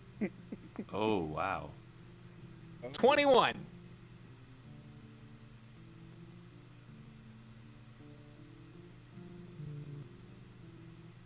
I'm waiting. Turns back to Arthrax. It's just go by, I suppose. Thinking mom is telling us no. Yeah. You know, And if you happened to glance back at Jesse's direction, you can very clearly see the angry eyes laser focused on both of you. Oh, he doesn't just- need to look back to feel that. And if there's any glance back, just the cut across the neck hand gesture, like no, don't stop it. Eldrath waves. Oh, God. As well. Before patting Oli on the back. Come on, let's get going. Alright. Let's be quiet. Don't wake him up. So anyway, I started dominating. Stop blasting. So anyway, I started Eldritch blasting. Just, normally, people hear troll and their immediate reaction is like, "Oh fuck, let's not mess with that." But then there's Eldrath and Arthrax. They just go, "Ooh, I hope these two don't I hope these two don't plan to have a career in escorting caravans along this path, because they are going to have a very bad reputation by the time we get to Daggerford. They're gonna fuck around and find out. As you all casually and quietly make your way back past the overturned cart on the side and the troll sleeping, everybody just slowly moving as they hope not to arouse the troll from his slumber. A couple of times he seems to shift and cough and move again, and then the snoring starts back up again as he rolls back over and sleeps. So, okay. Listen, I love all y'all, but this idea just came to my mind. Don't. So, when the back of the caravan, which still should be the cultists, correct? Oh no. We are fucking Oh out. no. We are. I'm listening. Okay.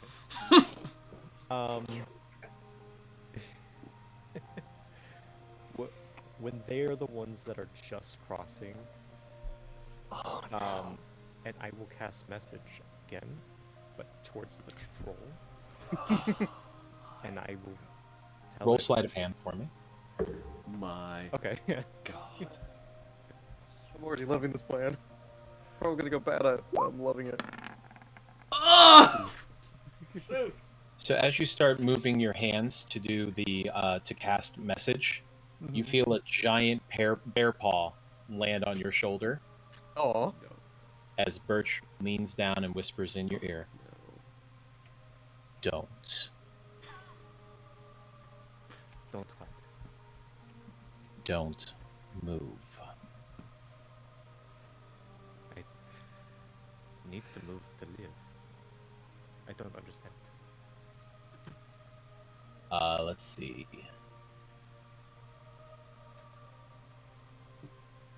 Okay. Okie dokie. So I need you to roll. What is your AC? 14. Oh no. All right. As two massive bear paws grip around your waist, and Birch just starts to pick you up, I need an athletics roll. Okay. Let's see. Or acrobatics, I guess. I'm gonna cast Misty Step out of his grip. It's a verbal spell. Okay, this is to determine if you're grappled, though. You're not grappled yet. I mean, if I'm seeing him trying to grapple me, he's going to Misty Step. He doesn't want people touching him. Well, he beat your AC, Okay. so he hit you. So he is Okay. attempting to grapple you right now. Then Right. Misty Step. Where are you misty stepping? 30 feet away. Like, Closer to the troll? Further from the troll? further from the troll. Okay. Oof. As you poof out of his grip, and he looks around for you, trying to find you. Waves. He is not happy. I don't like people touching me, sorry. I don't like people trying to get my people killed, so fucking stop what you're doing. I wasn't doing anything. Shut up. Just- Shut up. We're going to get past this, and I'm going to make sure you never work for another caravan as long as I live. oh jeez. How long do Oh bears my live? God. Longer than you if you don't shut the fuck up. I mean, I'm literally just walking here. And he's watching you walk as he follows a couple of paces back, making sure that you keep moving. As the others who have taken their hit from the fart cloud, it's not quite stinking cloud, but close enough, all start to recover slightly as the fresh air that is wafting in has seemed to help alleviate some of the conditions. So you are no longer poisoned, Jesse. Oh, thank God. As everybody else starts coming around, Oak starts to look a little bit better. Crick still looks a little sick, Oh. but the alcohol did not help, probably. As he looks back and sees the troll, he's just like, "There, but for the grace of gods go I."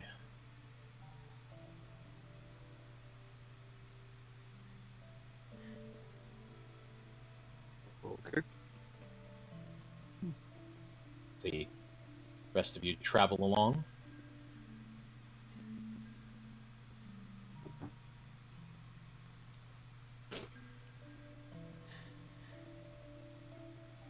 All right. As you get past that area and bed down to make camp, relaxing for the evening, as some people are still trying to recover a little bit from the quote unquote attack.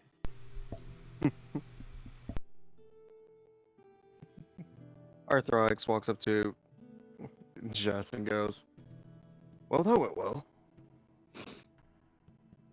Just still feeling just the tiniest bit queasy. Just Are you gonna be okay? even just like the memory of how it felt to be almost throwing up earlier, like sort of reactivates that feeling just a tiny bit, like 1% of it, but it's there. So He takes a step to the side just to be safe.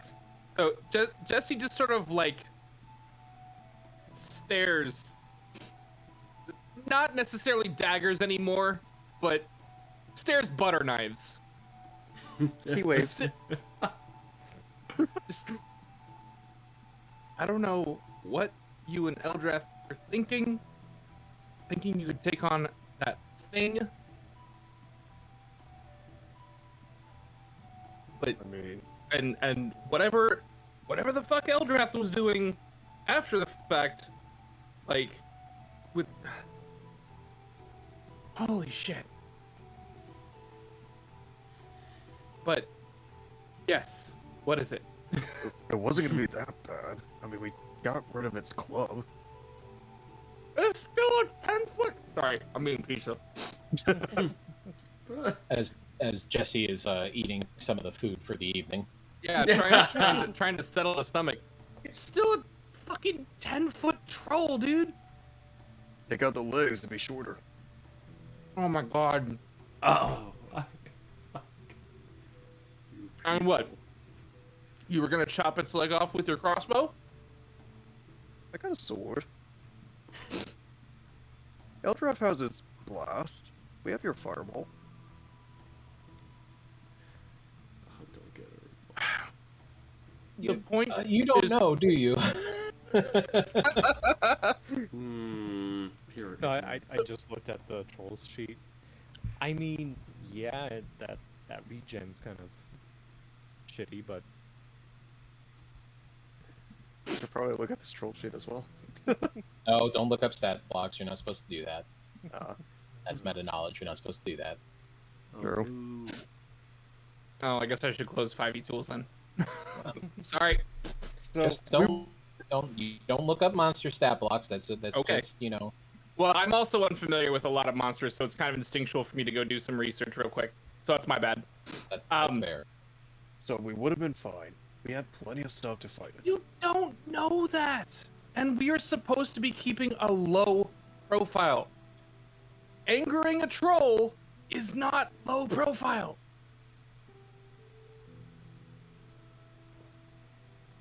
And getting close to the waifus. I'm just doing my job for what I was hired to do. I am here to protect the two of them. That's it. All right? Alright.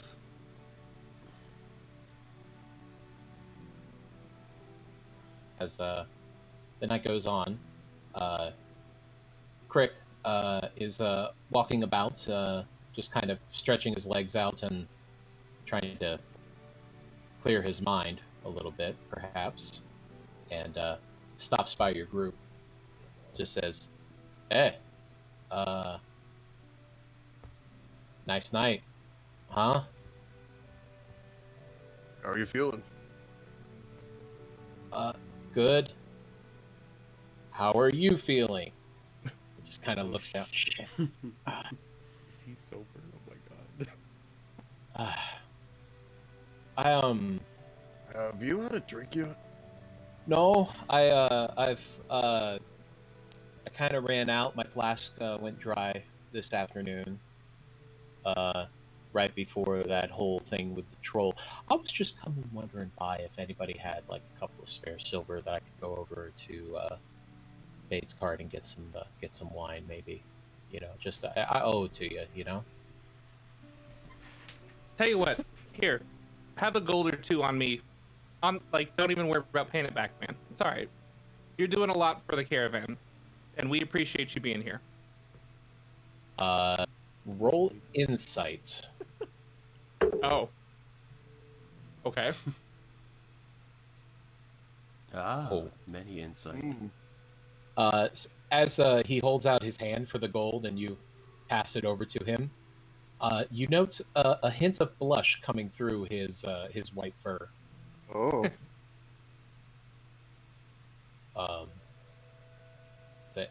Thank you. Very nice of you.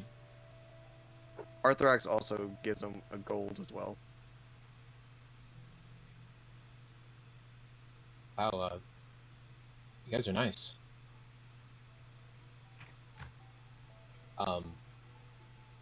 Thanks. He looks over to Arthrax, just kind of, hey, don't worry about that whole thing with Birch, you know, that happened with Birch gets really mad all the time. No. I think that's his natural state, honestly, because he goes off on me sometimes. So To be don't. No, To be fair, I think Eldrath had it coming today. Well, you didn't hear it from me, but like, Birch doesn't like to talk about his personal life or anything like that. But he's always really nervous on these kind of runs, especially through these areas, because like, it's really dangerous, you know. I can understand that. Like, that's okay. Yeah, He it's he just completely wants- fine. Don't worry about it. After all, I handled Bear. I'm just saying he's not an asshole, you know. Like No, he's just no, trying to no, get no. back. He wants to get back to his daughters. That's all. That's all he Yeah. cares about. and- Understandable. No, that's totally cool. That's actually really awesome. Like, there's no animosity anywhere. Like, it's all Okay. good. I mean, as long as it's cool, because I know that he's a little, you know. It's But trust me. He's not the only one Eldrath has messed with, to put it nicely. speaking of Eldrath, where are you in the relation to the camp? Something interesting. We were stopped, right? Yeah, this is camp night. Yeah. Okay. I think he'd just be sitting in his tent, playing his lyre. So Crick would look around and just. It's like, well, I hear him, but I don't see him. Did he go to bed already? He's probably in his tent. I think he's just minding his own business. He's useful to have in a fight, and he's not always this bad. It's just sometimes he has these impulses.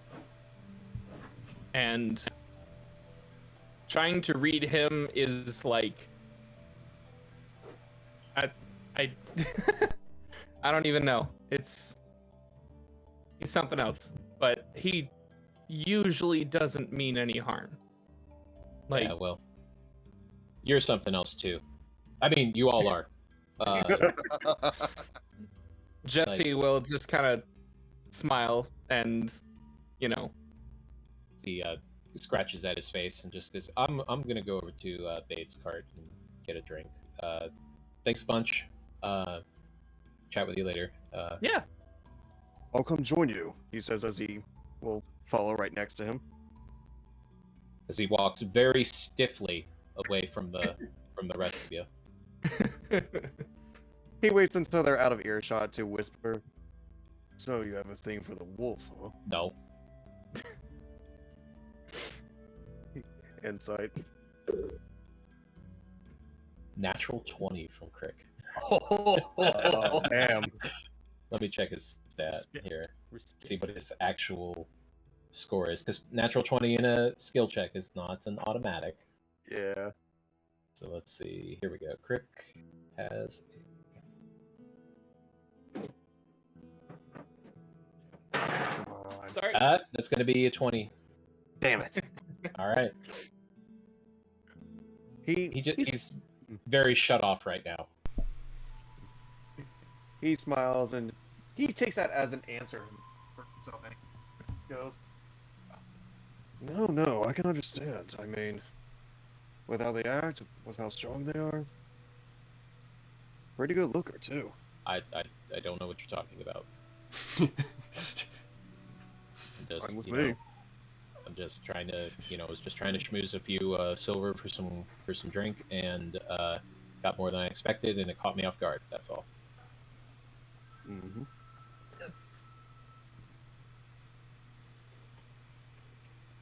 And He says nothing else. Brickwalled. For now.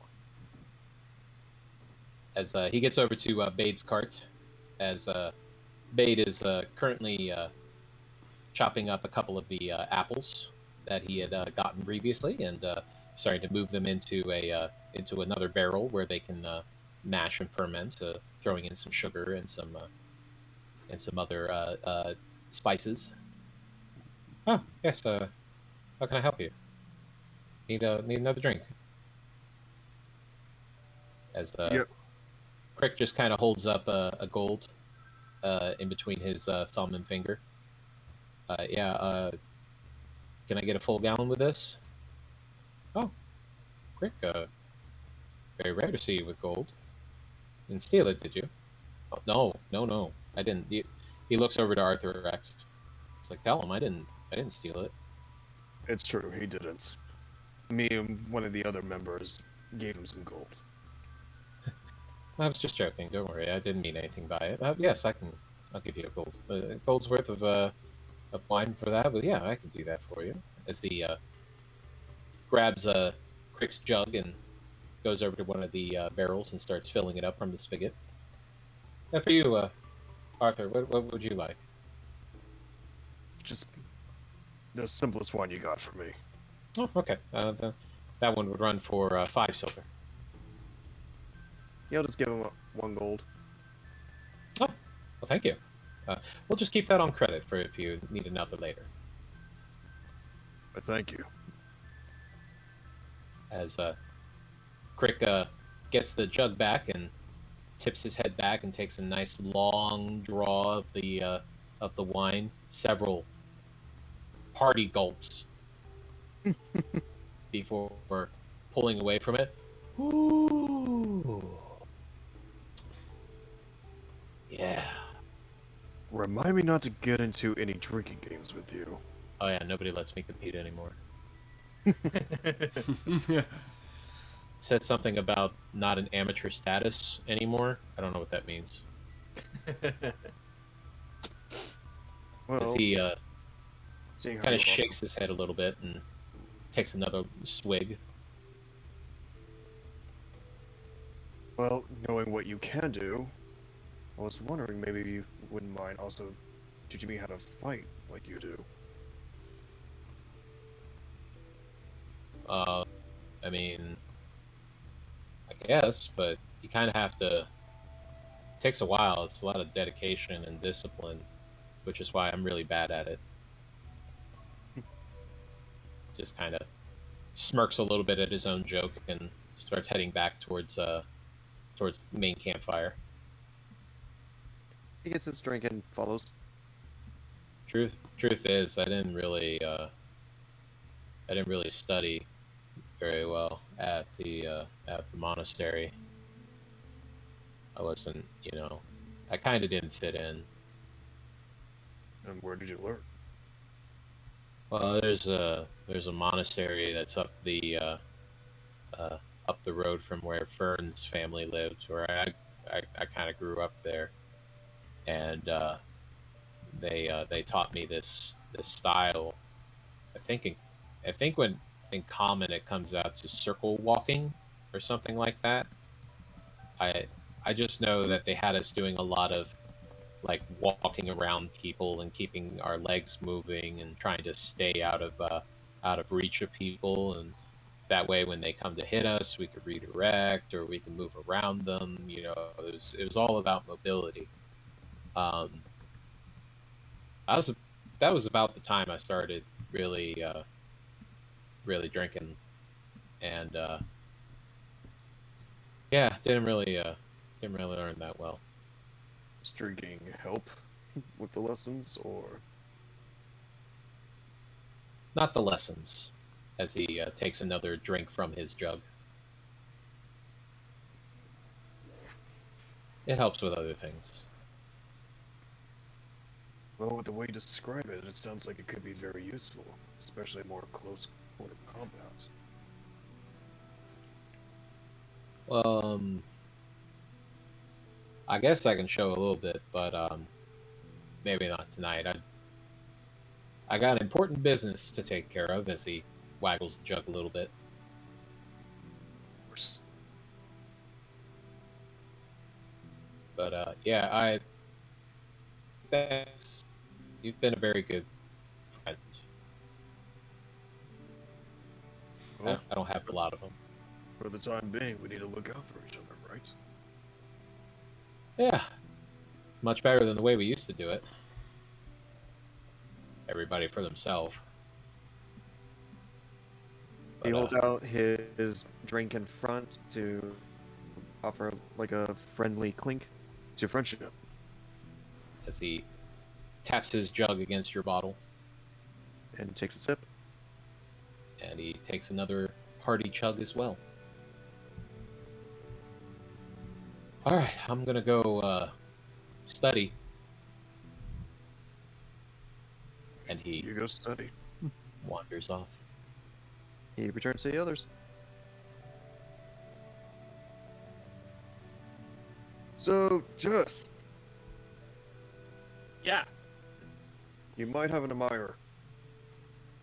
What was your first clue? The fact that he stopped talking when I mentioned you. Trust me, I could tell. It's okay. Must be the white fur. Maybe. I just and Jesse will kind of lower their voice a little bit and be like, I just hope nothing happens that I have to break his heart or anything like that. Like, I don't know. This whole thing is weird with, and Jesse gestures to the face, their own face, this, meaning the disguises. Do you really have a problem? And he makes sure no one else is looking as he's shuffling his belly. Well, sorry, what was the question? He said, you really think that is weird? As he shuffles his quote unquote belly. I know. I'm glad it's working though. For now.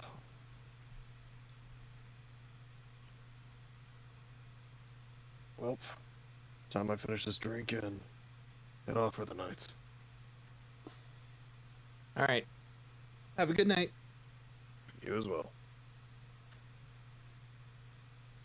He goes back to his tent to finish his drink. All right. If there's nothing else, the evening will come to a close and pass by. Backstory. Woohoo! Next day, getting up, it's a little bit of a rough go for Crick. He's a little slow in the morning. As Fern he didn't even make it to his tent.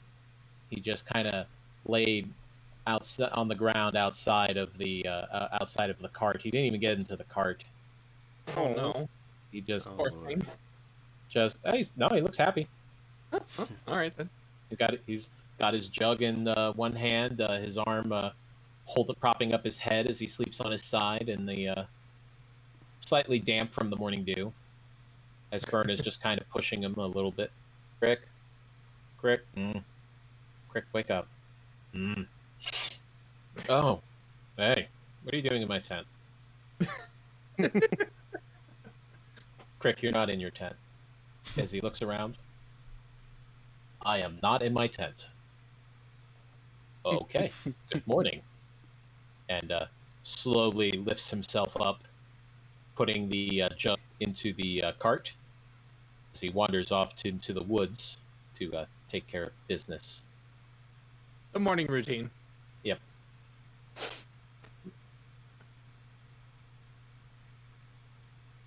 Birch is quietly getting his stuff together.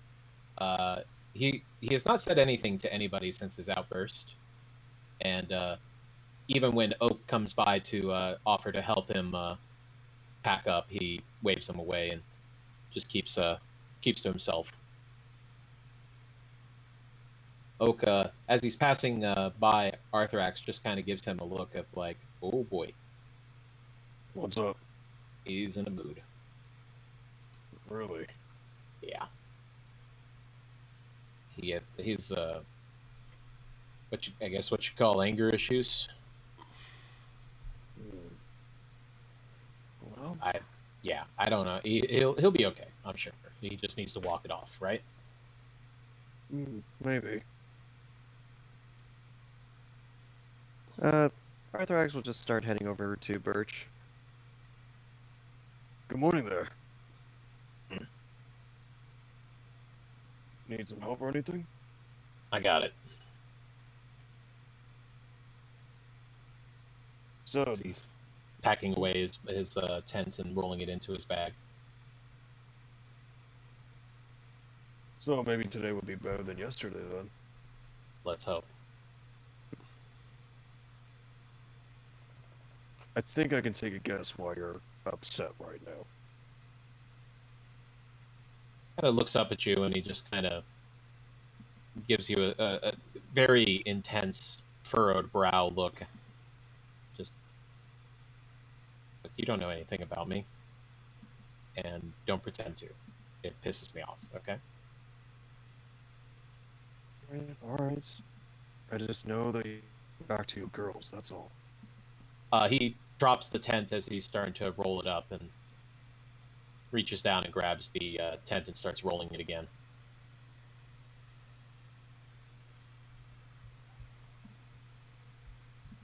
I didn't tell you that. No. Somebody talking about me behind my back? No, it was just a guess involving family. It usually is. Deception. Oh boy. Please work this time. Yes. All right. Just kind of looks at her. He just kind of nods his head to the side, and he's like, "Yeah, I guess I am about that age, right? So, good guess." I just want to get back to my kids and my wife and one piece, and he just I'm kind of sure looks that's- back at you. I don't appreciate people playing fast and loose with deadly things.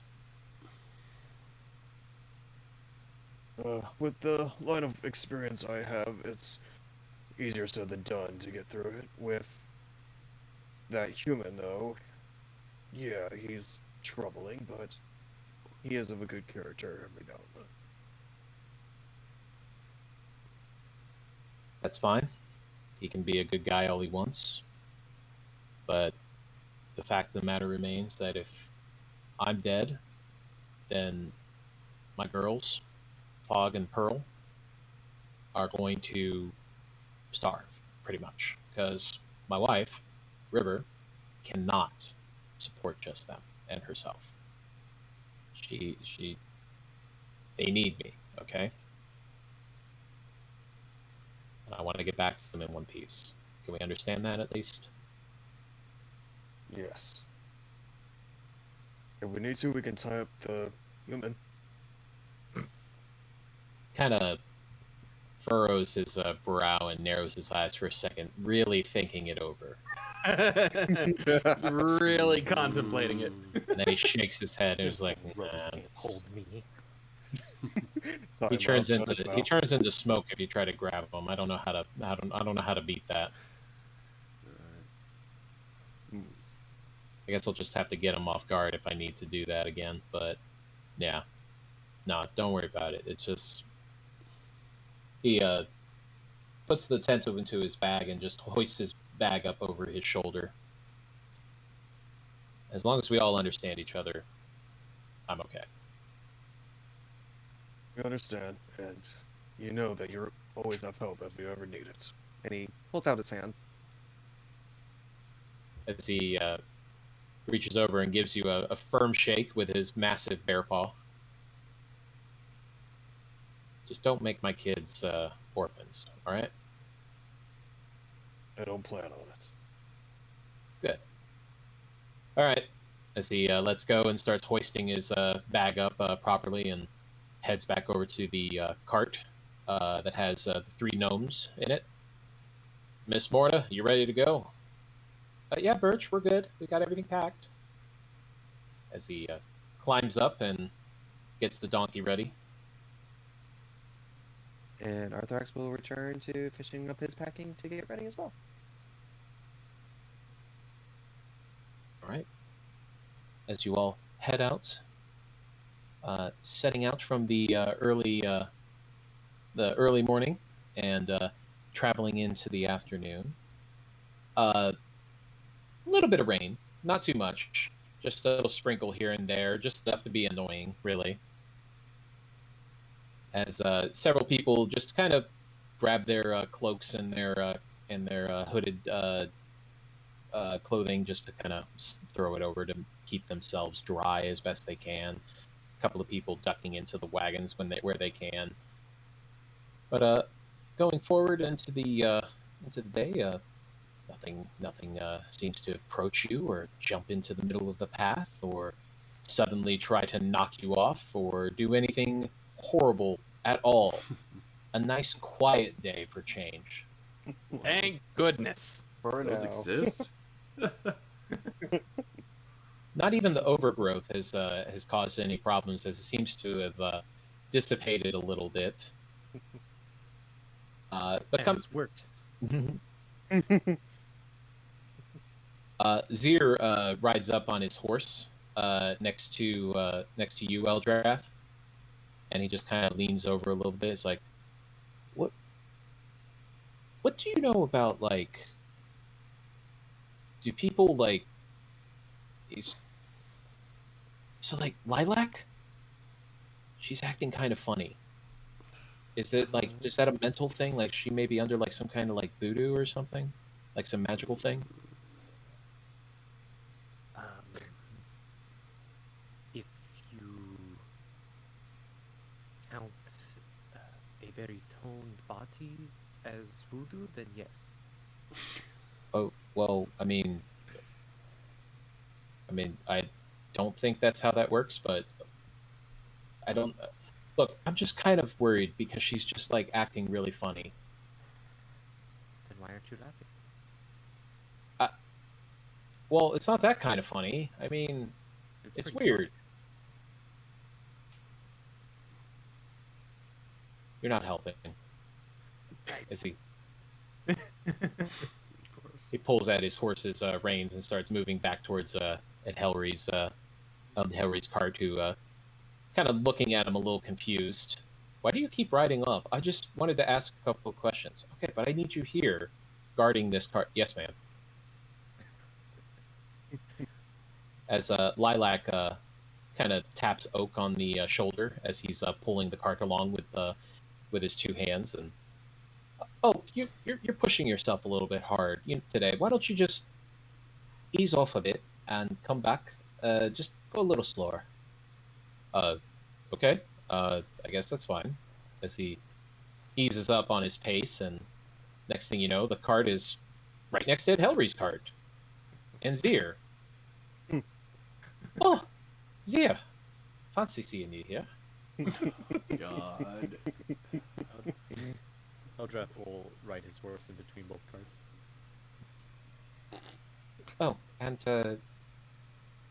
sorry, I didn't catch your name the last time.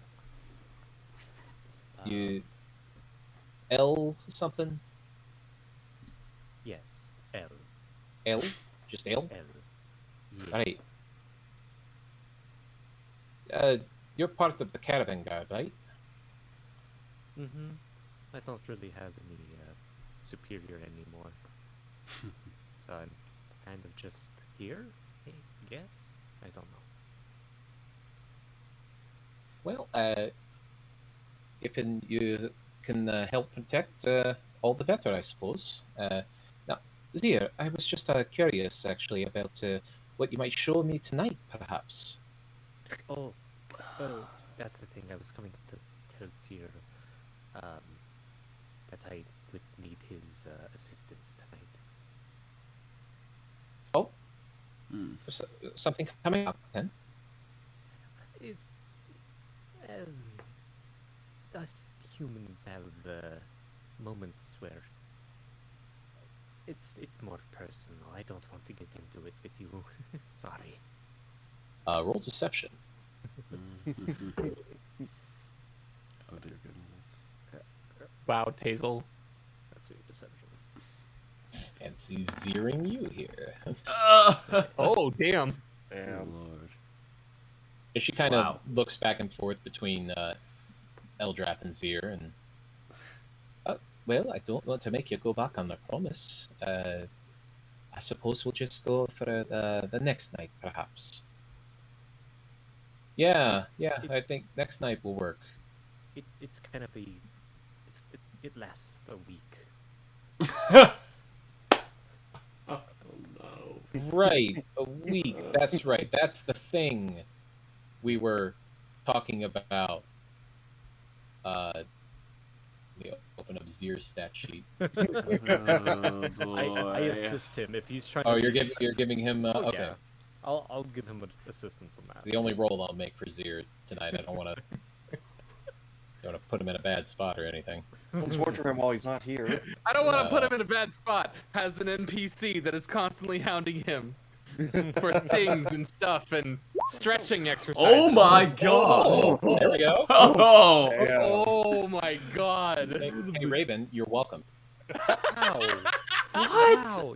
Yes, you are welcome, Raven. Holy You're shit. welcome. That is I'm just gonna miserable. text that to Raven right now. I'm just gonna say you're welcome. No context or All say you're right. welcome. Oh, I gotta roll for Lilac here. Hold on. Uh-oh. Okay. As she just kind of looks at the both of you and just kind of, I see. Well, I'll leave you to discuss your plans then. Oh, go ahead and pick up the pace a little bit. We don't want to get too far behind. Yeah, okay. As he starts to pick up the pace a little bit and pulls it a little bit further ahead. Lilac looking back at L and giving him a nasty look. Zir just kind of leans over. Thank you. Yeah. I got your back. Uh-oh. As the day goes on, coming up into the evening, the caravan is actually trying to find a spot to rest for the evening, and as traveling along, Oak is looking around and trying to spot a clearing, as is Birch and other people. And suddenly, Oak holds up his hand and points over towards an opening, and he says, "I think that's a clearing over there. We could probably set up camp right there." As everybody just kind of looks at him, it's like, "Oh, looks good enough," and starts moving the caravan in that direction. And as it does, you start seeing several small huts and hovels, small, little teeny tiny houses, seemingly thrown together, but not in a temporary sense, more in the sense of these are permanent housing, but it's more natural versus like, oh, we constructed a whole cottage here or something. And walking about the homes and the huts and hovels, several humans, several animal folk as well, walking about carrying various baskets of food and several hides that are hanging up on lines, and other people are moving a couple of what look like hogs, possibly boars, on long sticks as they move them over towards a fire. And a human looks up and waves at you. A younger redheaded girl as she waves over to you all. Hey, look, we got some visitors. Hi. Oak is kind of confused, looking about, and some of the other travelers are also confused.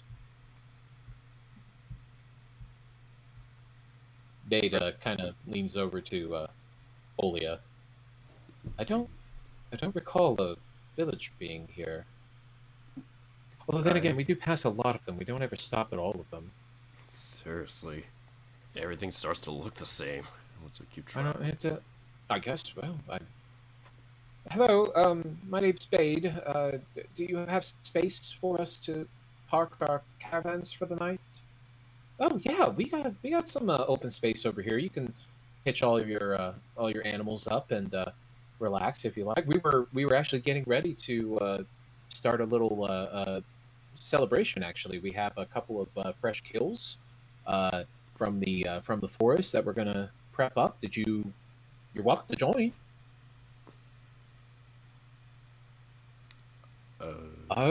Well, he looks back at all the other merchants and kind of gives them a look as if to say, well. Samel just kind of smiles and holds out his arms as he starts walking forward. My friends, thank you for the hospitality. Look, Manella, come here. We are going to meet with some new friends, right? Yes. She kind of looks over to Jesse and gives him a little bit of a teasing eye roll as she wanders over to his, locking his into his arm and walking along with him. Birch just kind of rubs his forehead and just says, "I guess we're staying the night. All right." As several other merchants just kind of look over and kind of hem and haw a little bit, but finally just go, "Yeah, well, I guess we might as well. I don't see what," and there doesn't seem to be any harm in staying the night. As several people start setting up their staking out their putting a stake down to tie up their animals and tie up their carts for the moment, and start to unpack for the evening. The general attitude of all the villagers as they are moving about and walking past you, they seem very friendly. They seem to be enjoying your presence. As they're walking by, they offer you a couple of fresh batches of of some vegetables and fruits that they had gathered, as well as some fish that has already been cooked as a starter before the main meal of the boars is finished. Let me roll for this. One young human, probably in his early teens, with short black hair, walks over to Olia and just stares all the way up at this 7-foot tall golden retriever. Wow. Hey. You're really tall. Mm-hmm. I ate well. So, I ate well and became big and strong. I'll have to keep that in mind.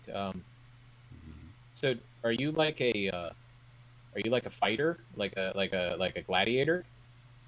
I guess you can call me that. I mean, I protect my people and. So cool. Oh, well, thanks. You're just too kind. But I defend. That's my job. So I kind of am a gladiator, but for my people. Such as my caravan here. And as Olia is chatting with the young man, two very lovely foxfolk women walk up to Arthuraxa and grab him by the arms and said, "Oh, come over here! You have to try. You have to try this mead that one of our brothers made." Okay. It's because he's As they move you over closer to a little stand that has a cask on top with a spigot tied into it, and there's a couple of like small flagons next to it. And she grabs one and fills it up and passes it to you. He takes a sip.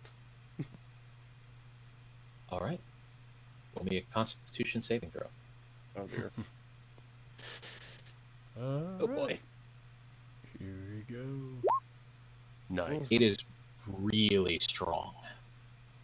As you start drinking on it, your eyes open up wide as you realize this is definitely stronger than any of the meats you've ever had. He But you managed to hold it down. he just slams the cup back down and coughs a little bit. Whoa, that's pretty strong. Oh yeah, he likes to make it really strong. We don't get very many opportunities to celebrate, because hunting season's only so many times a year. But we decided we wanted to break it out for tonight, and lucky you that you showed up as you did. Yeah, I mean, I might have a friend who might like something like this, and he looks over at cracking it and waves them over. Oh. Crick, seeing you drinking from a cask, suddenly makes a little quick beeline over. Hey. What you got there? So they have this very strong mead here, and they don't hold back. I think you may like this. Are you holding out the cup to him? Yep, I hold it out to him to take a swig. As he takes the mug from you, kind of wafts it under his nose.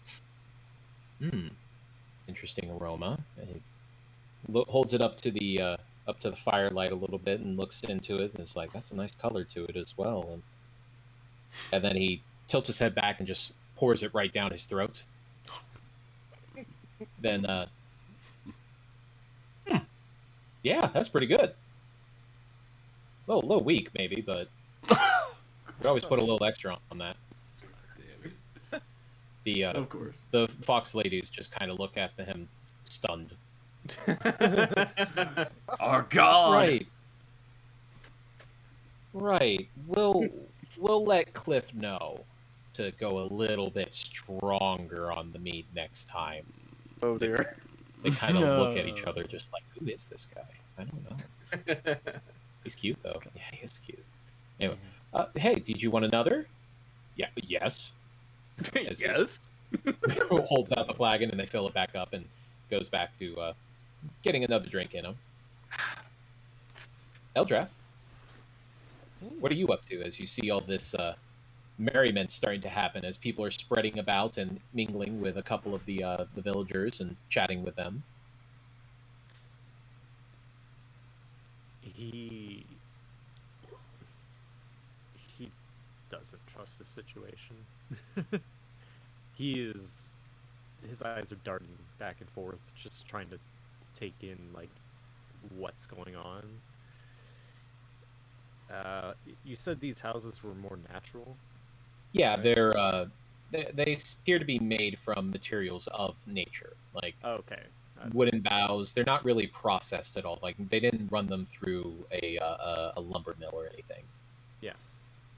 Okay. They seem to be more of like a group of hunters than anything else. Mm-hmm. Let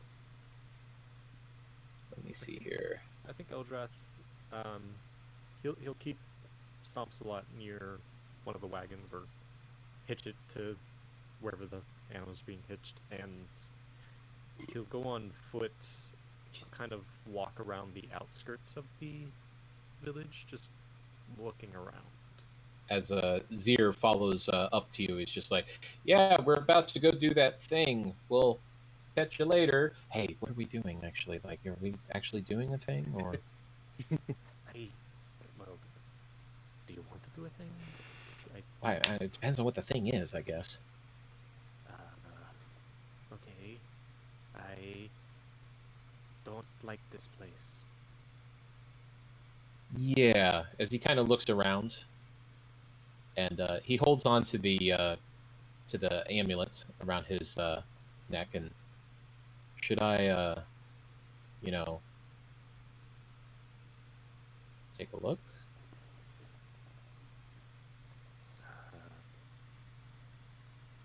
Oh. I guess. Yeah. Sure. I forgot that you have this new ability. That's. Yeah. Go for it. As Zir closes his eyes and concentrates, and then as his eyes open up, there's a little faint glimmer going across them before it goes back to normal, and he starts looking around. Well, nobody's in disguises. It's not an illusion. I don't see anything. As he's kind of looking them over, and he just kind of squints his eyes and gets a good look at them. Sorry, he doesn't have advantage on that roll, but that doesn't matter because that 27 is gonna I was gonna say, stand. whichever one he takes. Yeah. He looks back and kind of shrugs, and he's like, "They don't seem to mean any, ill will or anything." It's just a strange coincidence, I suppose. Yeah, I'd say so. I'm just going to be walking around the nearby area. That's all. All right. Well, I'll join you so that nobody, gets over on the two of us, right? Yeah. So he sweats a little bit at that. As you look past him, and you can almost see Lilac staring daggers at you. The little finger wave. So she turns her head with a huff. Yeah, just two friends trolling the perimeter. Okay, all right, let's go. Yeah.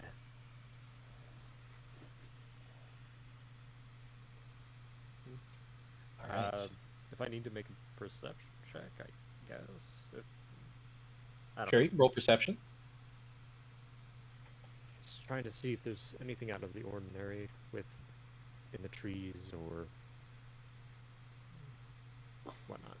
Mm-hmm.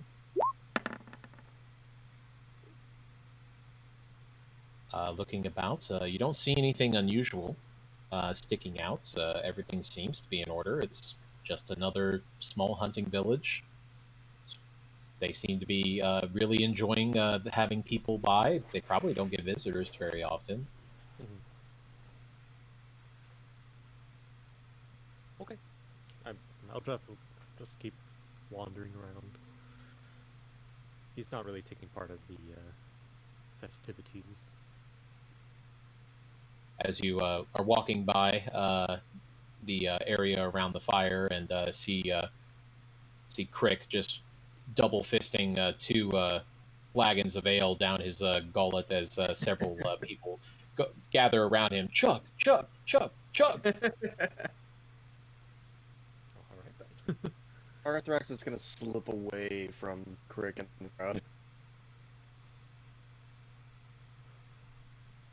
Like a spider. Yeah, pretty much. He's gonna stand by like near a corner to keep an eye on everything. So Bade is going to walk over to Olia with a small cask under his arm. Olia, What's up? I have something that I've been working on. I wanted to know if you'd like to try it with me. It's that that cask I was telling you about. I stuffed it with some extra herbs and spices and this summer ale to try to get it a little more flavor. I was about to crack it open to see what came of it. Did you maybe want to join me? Why not? I always love to help somebody out with this type of stuff. Well, thank you. I appreciate it. Let's go over here by the fire. It'll be perfect. Awesome. As walking by, he grabs 2 flagons from the little stand that has the cask of mead on it. As he reaches down and smacks it a couple of times on the cask, and a little cork pops off as he pulls it out and starts pouring out some of the ale inside. Just watch out for the solid bits, just kind of spit those out. I wouldn't swallow those if I were you. Who would build character if I did? As he holds out his own flagon and fills it up and holds it up to you, looking at it in the firelight. It's got a good color, doesn't it? Really does. This looks great. Nice and dark. That's nothing ventured, nothing gained, right? Yeah, sure. No. As he tips back the drink and takes a sip. You do the same? Of course. All right.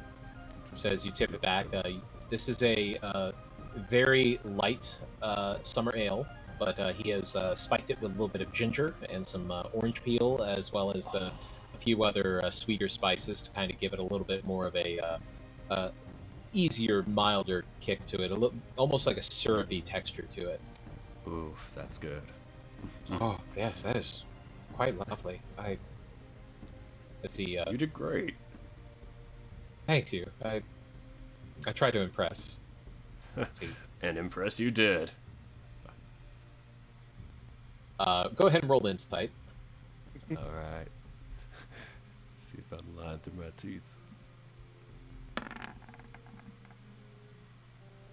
Sweet. Okay. As you're looking at Bade, he's getting a little red-faced, and at first you're like, oh, he must have already had a few drinks. He's starting to get a little tipsy or something. But then he doesn't seem to be exhibiting any of the other symptoms of being drunk. He just seems to be really enjoying that beer now. As you realize he's kind of nervous. You don't have to be so shy about showing us this stuff. Honestly, you've probably done this a lot more. What's so special about this one? Well, I made it for you. For me? Wow, I've had many a drink made for me, but I have to say this one's pretty high up there. Well, I really wanted to show you something different. As he takes another swig of his ale, and I get a little nervous sometimes, I suppose. When we first met at the gatehouse, I admittedly had a few drinks. I tend to get a little friendly when I'm drinking, and I guess I had too many, and I was worried that I had misinterpreted some things, perhaps. As he takes another longer drink from his ale this time. Well, you've done great with me so far. Honestly, I'm just not as used to being so intimate here with people where it's like just a couple of people. I'm used to being around that bar scene. He coughs into his drink when you say, "Oh, sorry." Go ahead. Like he probably still spits as I say that, but then I keep going as in like I'm just used to the bar scene where it's like you got lots of people, you got everybody coming around. it just feels like you kind of get the same old here, and you know, you getting to know people here, man. It's Well, crazy what it does to you. It gets lonely on the trails. You know, I know most of these folks. We've traveled before. Sometimes I see them every caravan. Sometimes I miss them a few times. I recognize many faces, but Ah, sometimes it's nice to talk to somebody who's, I don't know, fresh. right.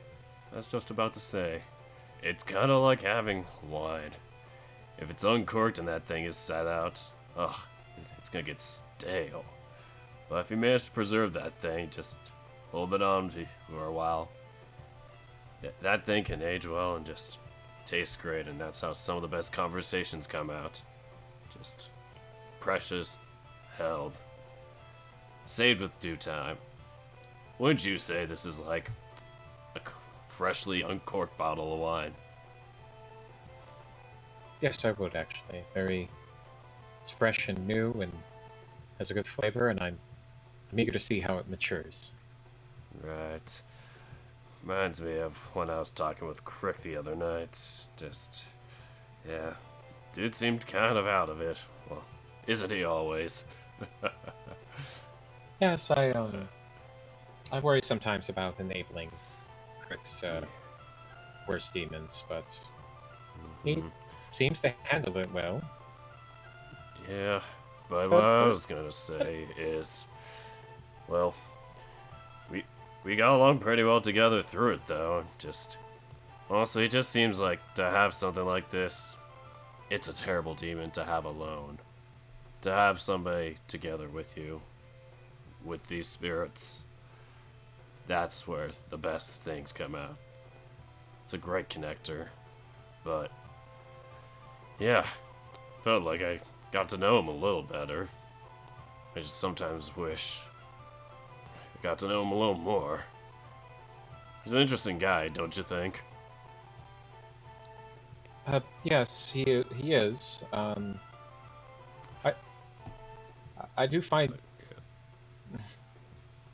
Well, he is I, like I just quite, quite a stoic guy, though. Just to have all those cards turned against him and just be the lone wolf in some senses, but just to come out as brave and strong as he is.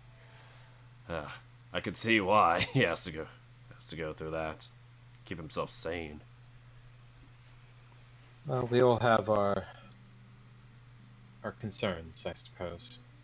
As he Mhm. finishes off the flagon of ale and fills it back up from the cask. Mm.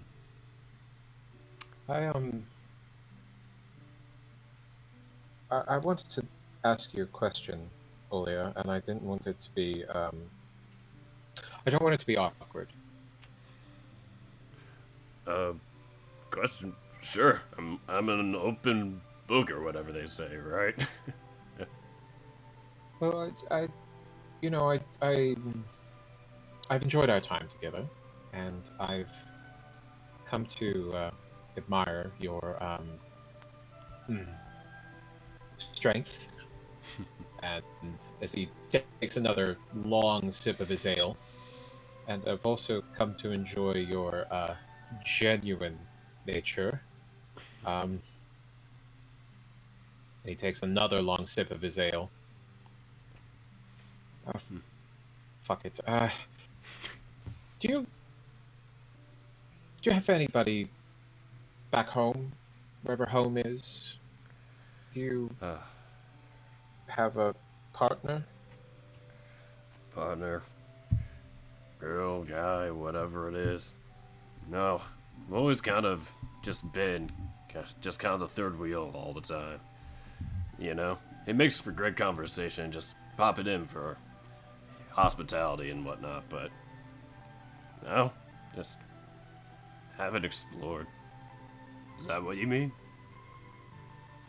Um, yes, yes, I'd say that's what I meant.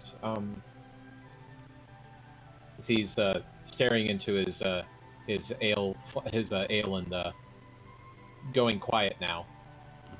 Always looking down too, kind of just like twiddling his foot a little bit. Hopeful kind of leans over to Arthurax and gives him an elbow. Should I rescue him? No, I think you'll be fine. Are you sure? Because that looks painful from over here.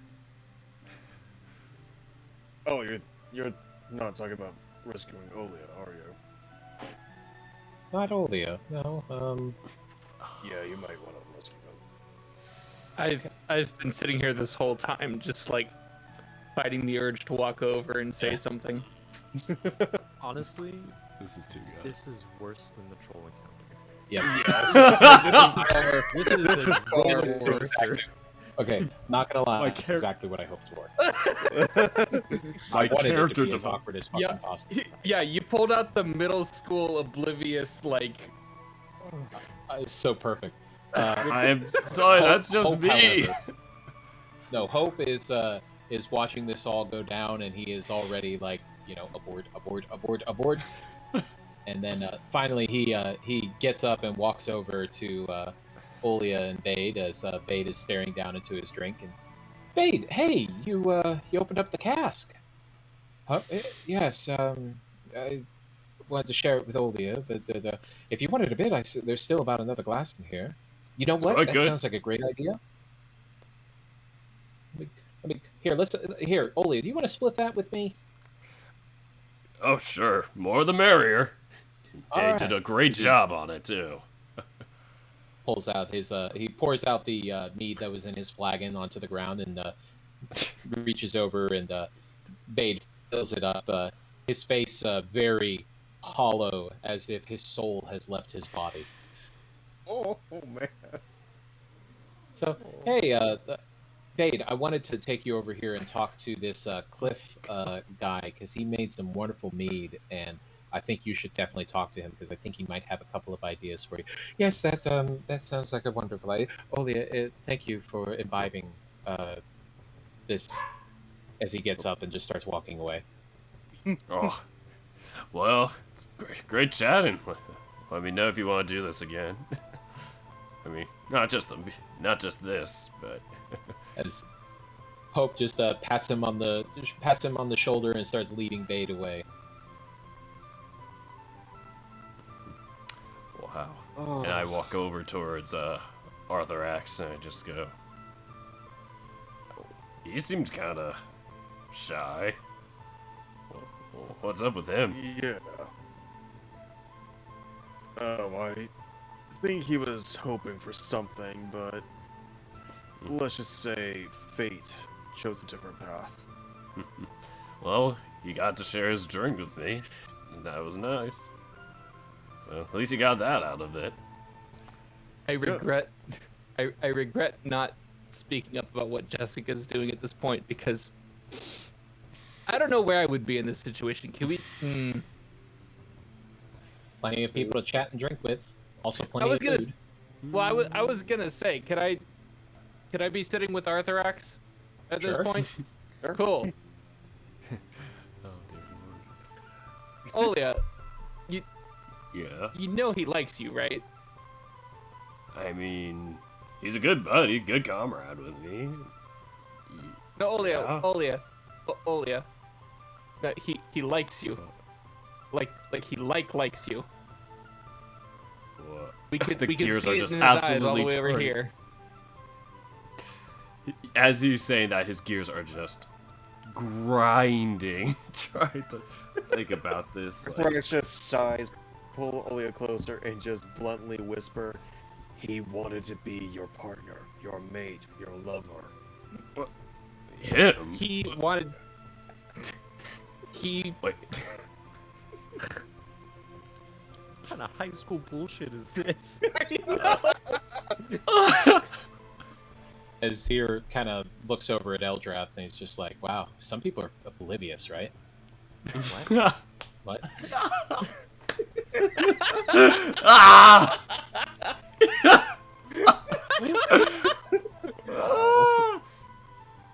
Oh man. Look, okay. Oh yeah. Don't Yeah. like force it tonight. Don't force it tonight. Maybe What was I forcing? tomorrow.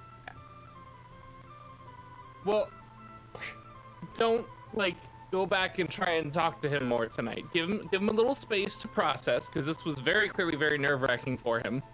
Like, give him. He really wanted to talk to you, like, about, you know, very personal stuff, and I think he may have exhausted his. I guess batteries aren't a thing in fantasy D&D. His magic. Like, yeah, his mana. Like, Yeah, his mana. He ran out of energy. yeah. I think he's out of energy to have that kind of heavy conversation tonight. So that's he did his best and you did yours. But maybe talk to him tomorrow. okay. You know, think about what you might want to say to him, and then bring it up tomorrow. Cool. I was having a pretty good time. Yeah, just things just happened. He just up and left, so you know, that's just sometimes how just life goes. But yeah, it's hard to really figure out what to talk about if you're talking about that. I just have good stories. What else is there to this big fluffy guy? Just kind of pats him on the shoulder. Don't worry about it, Olia. You'll figure it out. As you look over and you see that Bade is hammering back a flagon of mead. Oh, oh, poor soul. Out of character, me too. I am. I was dying in that scene. Oh god, if you watch my stream, I'll post on this afterwards. Sorry, I intended it to be awkward, so. Oh, you did very great. well. You did great, though. I'm just I saying. harnessed- Oh, see my reaction. I harnessed all of the energy from my prom years in high school. Just Ah, gotta, God, gotta you're bringing gather those up back all to- that awkward. I'm just shoving my personal experience. I into fucking making hit you that avoid awkward it. under a Kaioken times 10, okay? So I What's attack. great is it melds perfectly with Olia's like oblivious nature.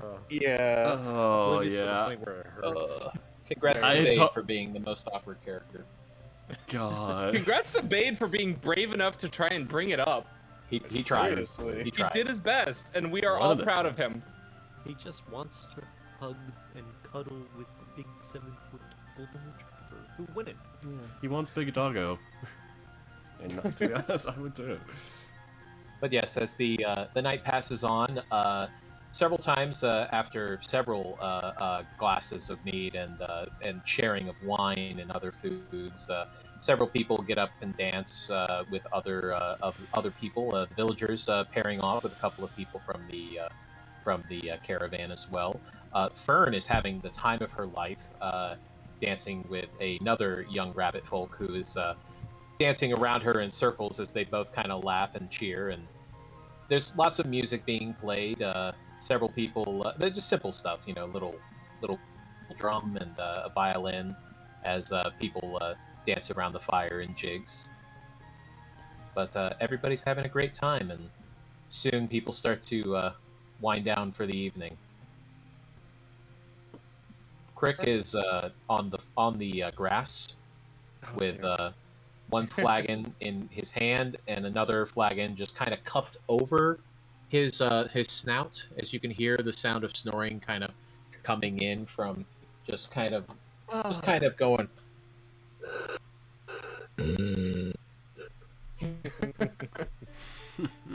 And he's out.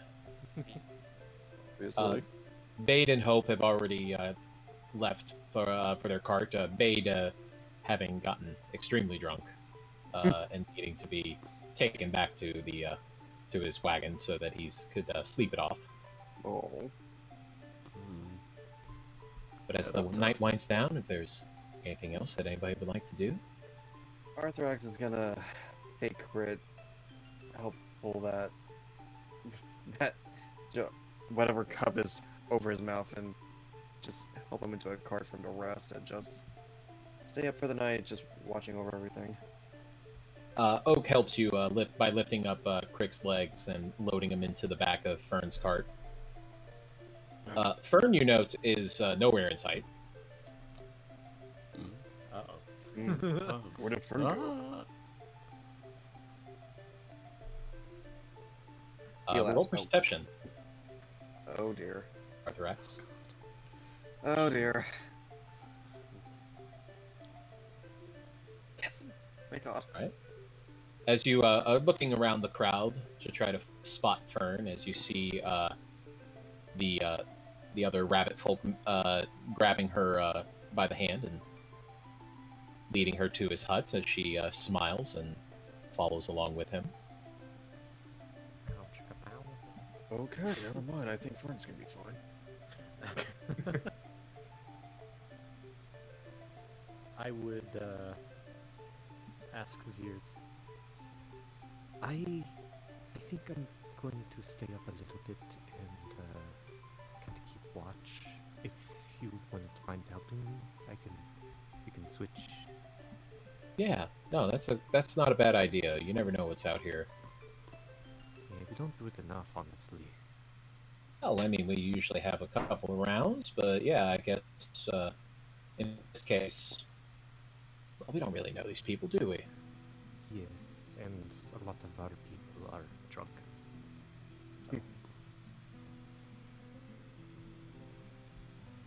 Right. As Arthrax looks over at Oak and goes, "I'm surprised no one has caught you yet." oh, I didn't really hang out with them. I don't. I mean, it's not normally my thing. Plus, that stuff was really strong.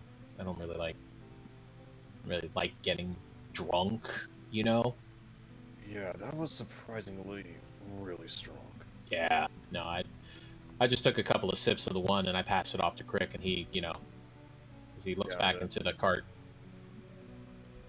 Yeah. Crick has just got his tongue lolling out the side of his mouth as he's just sitting there, just goofy smiles. Dead. We understand that they want you to be part of the custom when it comes to drinks like that, but for new people, that is way strong. I don't. Felt a little off. I don't know. They seem nice enough. I think this is kind of off the path a little bit, so maybe they're not used to people coming by, and I don't know. The food was good, That's true. I'm gonna go get into my tent and get some sleep though. Keep You watching good? everything. Yeah, don't worry. All right. Well, you have a good one. You as well. As he passes by Eldrath and Zier, kind of looking around the perimeter. You guys have a good night too, I guess. Yeah. Oh. Good night. He makes his way over to his tent and climbs inside. These people are just like hillbilly hunters / moonshiners. Yeah, pretty much. Pretty much, as far as you know. They haven't really shown you anything else, and after between you and Zier, neither of you have found anything to say otherwise. Yep. But as everybody starts to bed down for the evening, let's see, Eldrath. Yeah. Make me a Wisdom saving throw. Oh shit. Okay.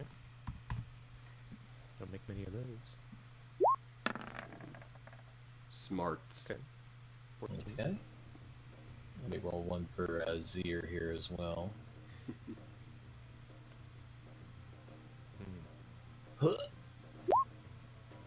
Okay.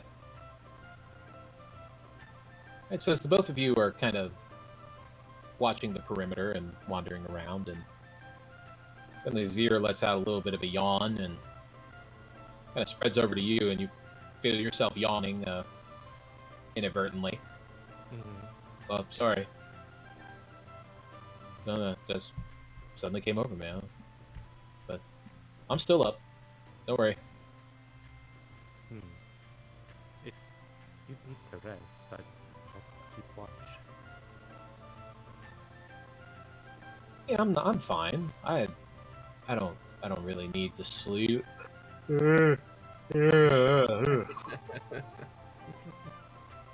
Well, maybe just like a little nap, maybe. I'll wake you in a few hours and we can switch. Okay, sounds good. He stops over by the tents and climbs into his and beds down. And as you're going along, let me get another wisdom saving throw. Uh-oh. I would say he's probably focusing a little bit more on his blind sense as he's walking. Even though it's only, a short distance, but he's trying to open his mind to the area around him. Nothing But in yeah, your wisdom- immediate area. Wisdom saving throw. Okay. 15. As you get that little bit of a the shiver, as you can feel another yawn building up, but you kind of push it back, and the small one comes out. You stifle it real quick and go back Yeah. to walking about. Can I do an insight on that yawn? No, I don't think you can incite a yawn. Am I really yawning? Am I really tired, or am I just like... what? Am I under the influence of another creature? What is making me tired? Since Arthrax is tired. pretty much watching over everything, I guess you would see Eldrath and wave at him. Or were you awake too? Yeah, I'm still awake. I'm pretty Oh, much I need watching everything. wisdom saves from you too. Then Okay, how many? Just one? 2. Oh, two. Well, Okay. first one to see if you passed the first check. Okay. Yeah. Arthur X, as you are sitting there watching the village and the camp, and it's like, that mead was really strong, Oh, very.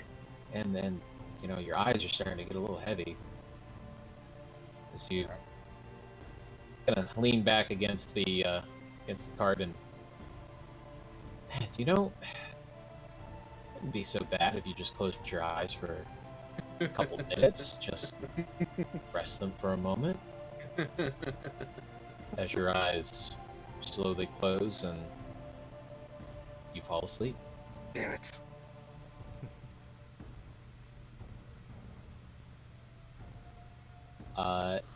Ethan, give me a Arcana check at, Yep.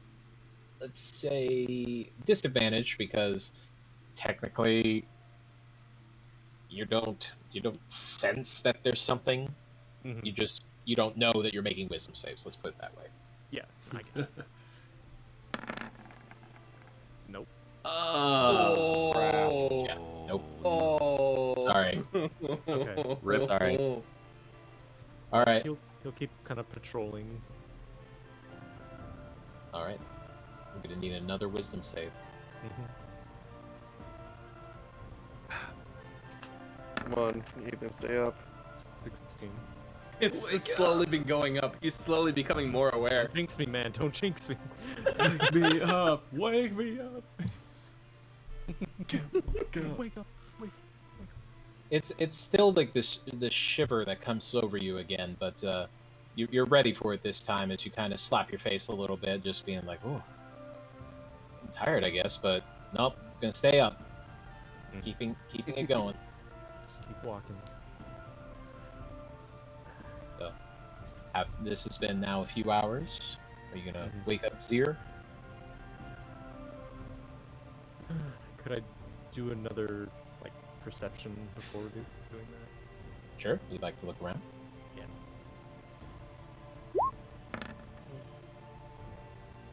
17. Looking around, Nobody seems to be moving about the camp. The fire is starting to go down a little low. But other than that, no, don't see anything.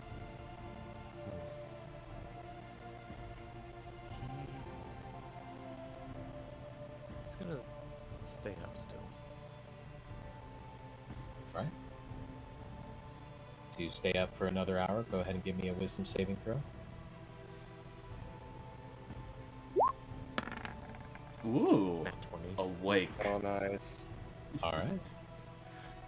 As you keep your eyes open and moving about, just trying to dance a little bit to keep yourself awake, keep the blood pumping and keep your heart rate up, and just fight past the tiredness that comes over you sometimes.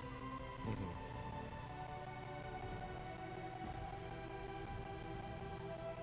Continuing on, or Mm-hmm. waking up here, or He's gonna continue on. all right. Go ahead and roll another wisdom save.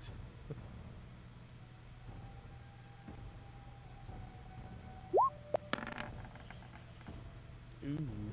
There I Oh, go. no. Oof. You had to push it. You had to push. This is what happens when you push. It's Eldrath. As you're walking along, your legs start feeling a little heavy, and it's just you kind of have that moment, like that really like tired to the bone kind of feel, where just every body part feels extra heavy, Mm-hmm.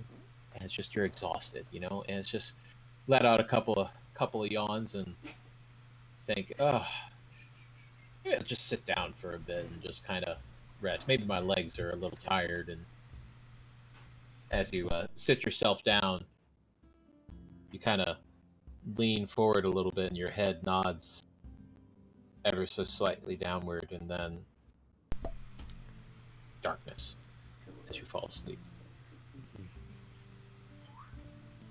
The next morning,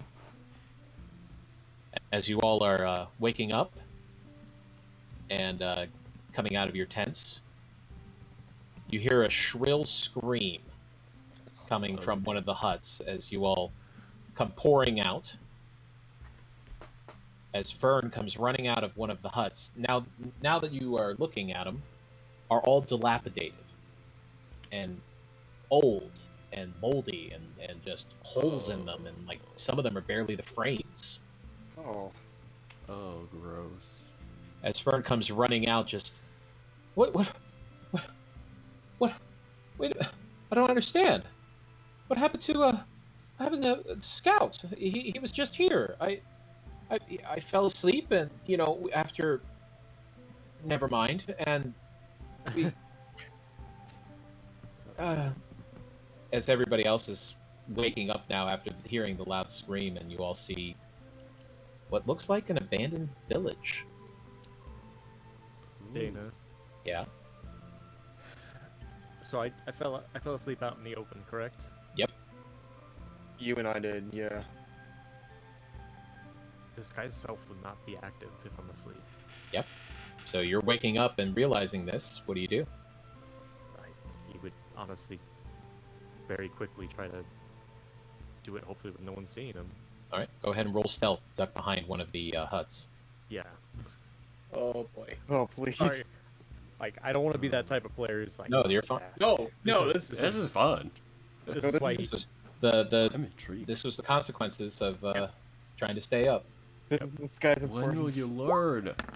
When will you learn? 17. All right. Let's see who spots you, if anybody. Please be no one.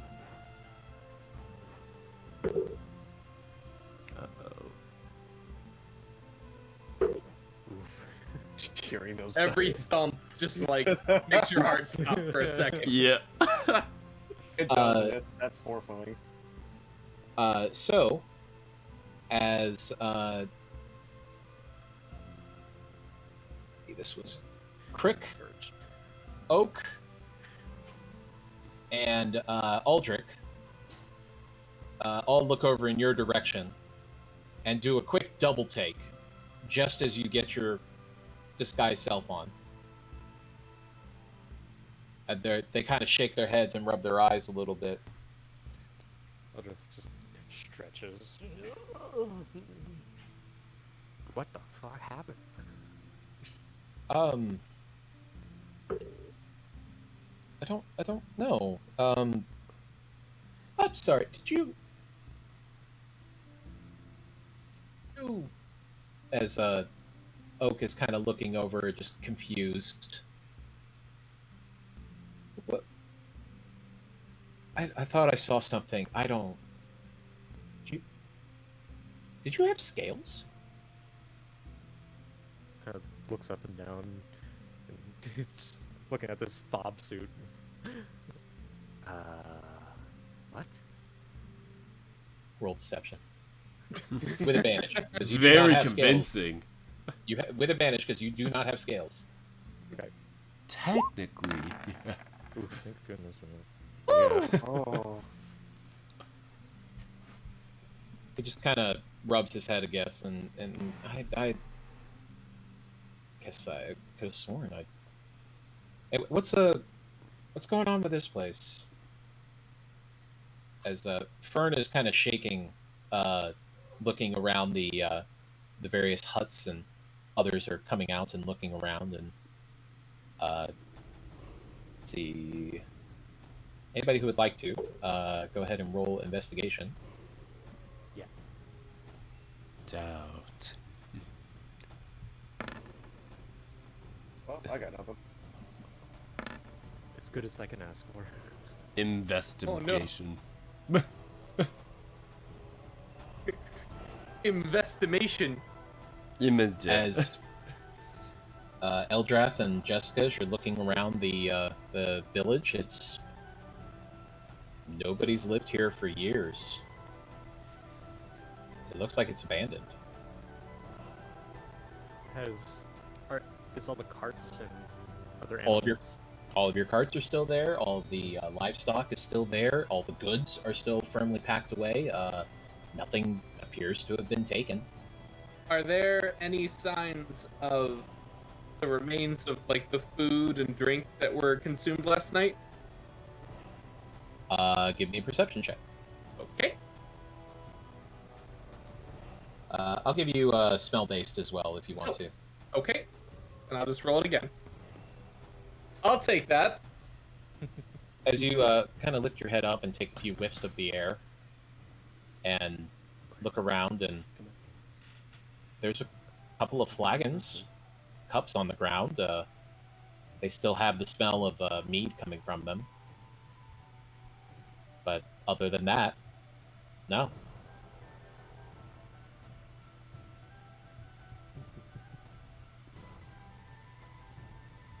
So like all the food just was Nothing. never here, basically. Never here. Huh. As Hopeful walking out holding his loot just looks about and says, maybe we shouldn't stay here. Yeah. Might be best not to stick around. Yeah, let's go. Yeah. Hey, Bade, let's go ahead and pack up and start getting going. Oli, do you want to help me load everything up here, but Yeah. double time? Let's Let's go. As Yikes. Crick lifts his head up out of the cart. Whoa. Must have been hell of a party. Look at the damage. Wow. Arthur just looks around and goes, "Yeah, party.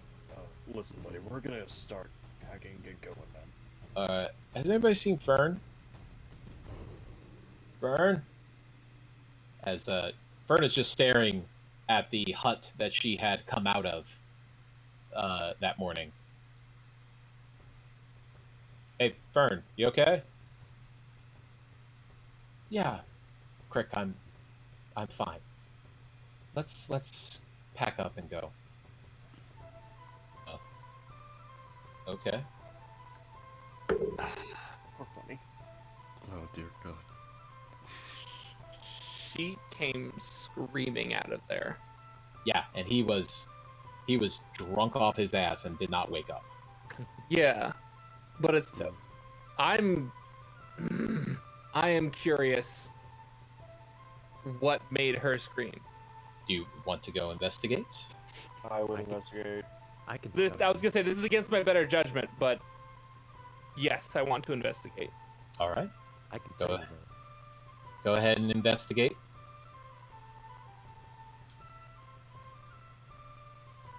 As you and Arthrax move closer to that hut that she had come careening out of, and inside, almost slightly half buried in the dirt, is a small rabbit folk skeleton. Oh, Oh, oh, that's As you look into the other huts and you see skeletons, other skeletons, human, wolf folk, bear folk, fox folk. mm, What? You unlock this door with the key of imagination. Beyond is another dimension, a dimension of sound, a dimension of sight. A I'll dimension grab it of now. Halloween. It's not time.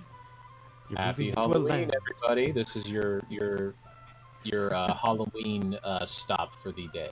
There you go. Oh, God damn it. What's crazy is scary Zir used skeletons. his true sight. That's right. Wow. It has some real funky shit, man. There was no illusion. Oh, He saw he did not see any illusion. He saw these people as they were. For all That's intents and horrifying. purposes, they were real. He just died. that's a horrifying thought. You're not sure how, you're not sure what happened, but last night, these people were alive. For all intents and purposes. But that's obviously not possible. Because this camp has been abandoned, probably for decades. Arthrax will look over at Jessica and go, "Yeah, it's time to go." yeah, yeah. Well, let's hope she recovers from this. Looking Yeah. back over at Fern, 1,000-yard stare. This is gonna take a while. As everybody travels on. Oof. So,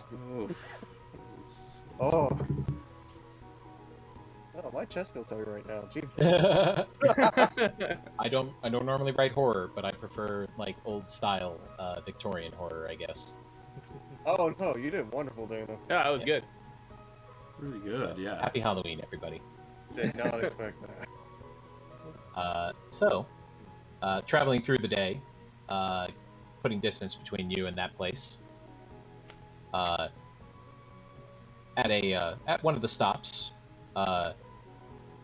Crick walks over to the rest of you and looks over at Jesse and can I talk to you in private, maybe? Yeah, yeah, sure. Jesse will inform his Furbolg friends that he'll be stepping away for just a minute, but he won't be too far off. He just takes you off to the not too far away from everybody. He doesn't want to split you off or anything. He just wants to Right.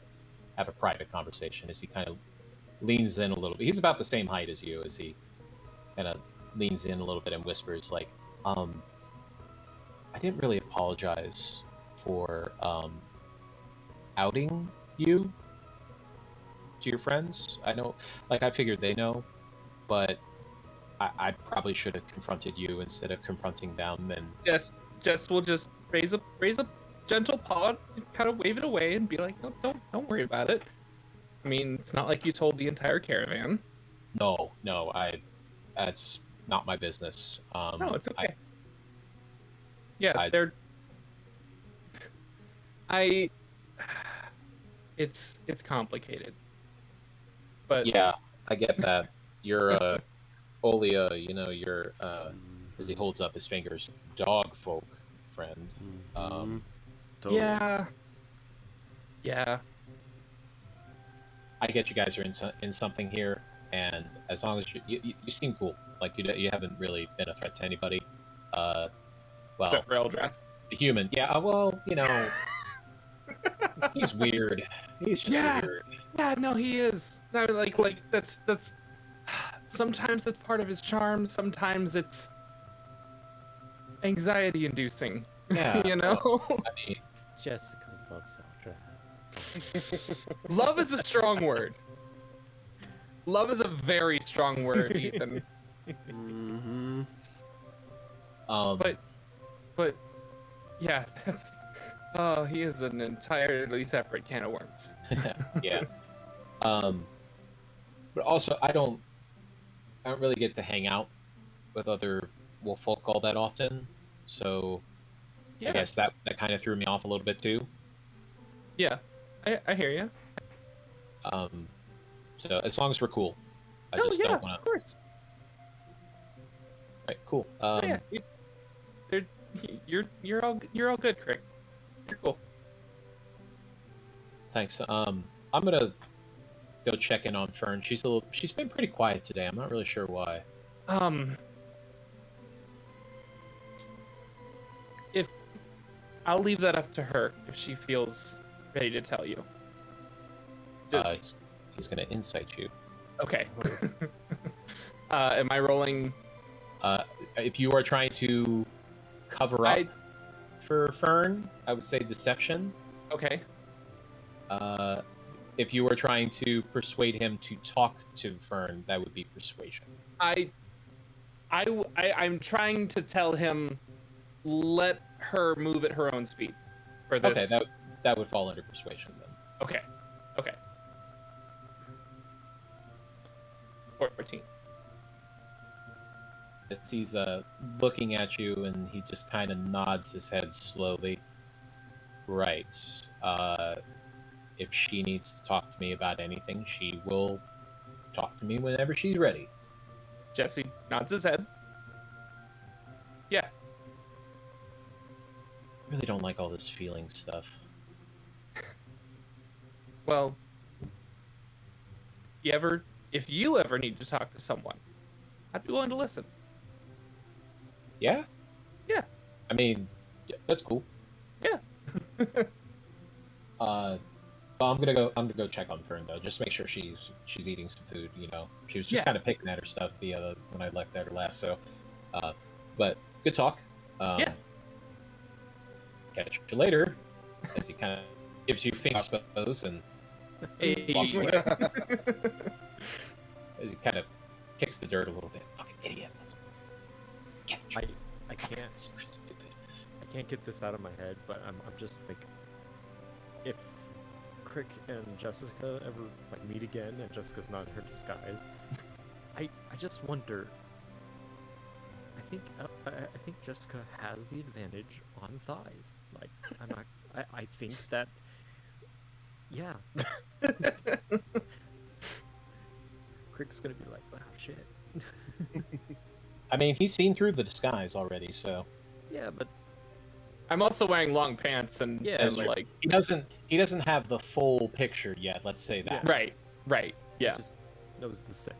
He knows. He knows that that something's up there. Yeah. And if we were to meet, he would probably know it's me because wolves are very scent-based creatures. So he would recognize me. But I wonder what he smells off of me. Trouble. Dirty. Dirty human. Filthy animal. This is not very nice. But as Crick is walking away, Jessica just kind of smiles softly, like he means well. He's trying his best. And sweet. Oh my god. I just want to eat him up. All right. So as you move forward with your day, and everybody continues on after the strange happenings this morning, and kind of nobody really talks about it, nobody really mentions it, as people just kind of move along. Fern definitely does not seem like she's handling it well. But she is definitely keeping a quiet stoicism around her as she continues on for the day.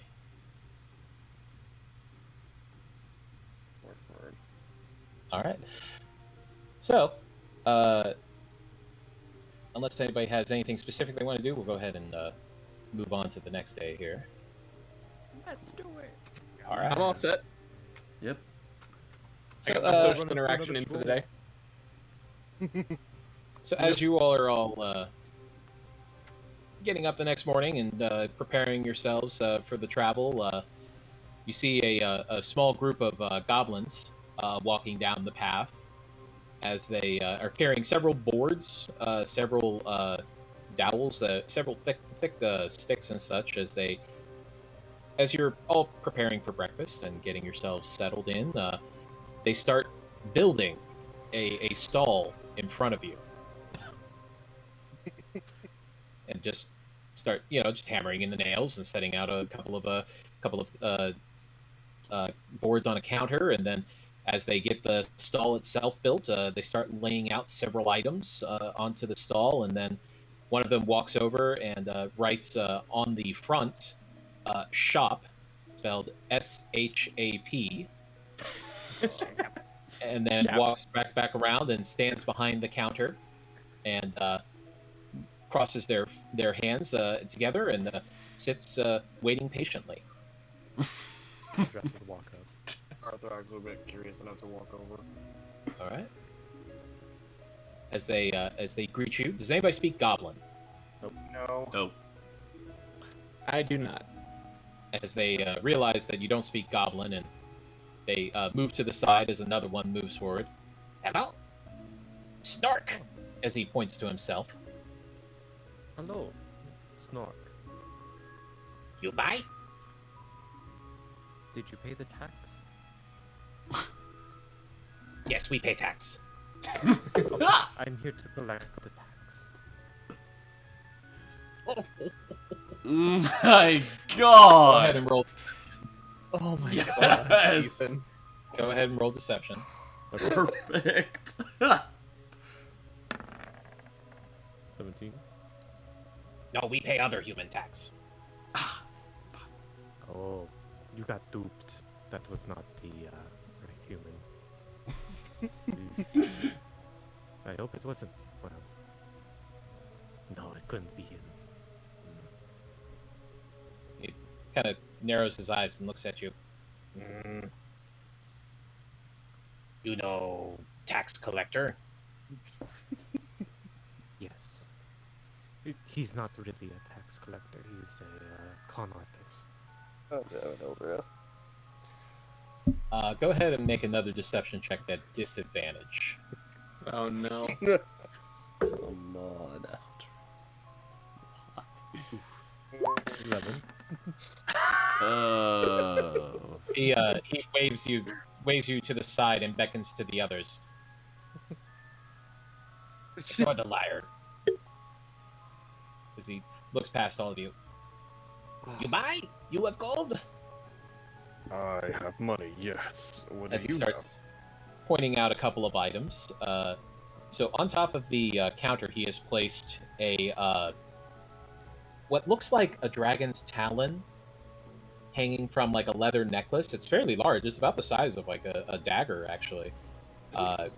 You see an arrow that looks really old, kind of like it's older style of design, very rudimentary. The metal of the arrowhead is very patinaed and rusted. There's a book, that little tiny book that, as you kind of open it up and flip through, you don't really recognize the language. There's also a small white sequined glove. It looks about human-sized. There is a interesting little lamp. It looks like it was made by gnomes. Has a little mechanical canary inside. As you tap on it, it kind of flaps its wings and moves back and forth. There's an old key. There's a pirate flag that has a dragon skull and crossbones on it. Cool. There's a little tiny music box, and what looks like a bag containing 47 humanoid teeth. Ugh. Jesus. Hey, they're the tooth fairy. You buy? He looks over at the items and it's just like, he's stolen. No, stole. Inside. Inside. Mhm. Of course, it's fucking stolen.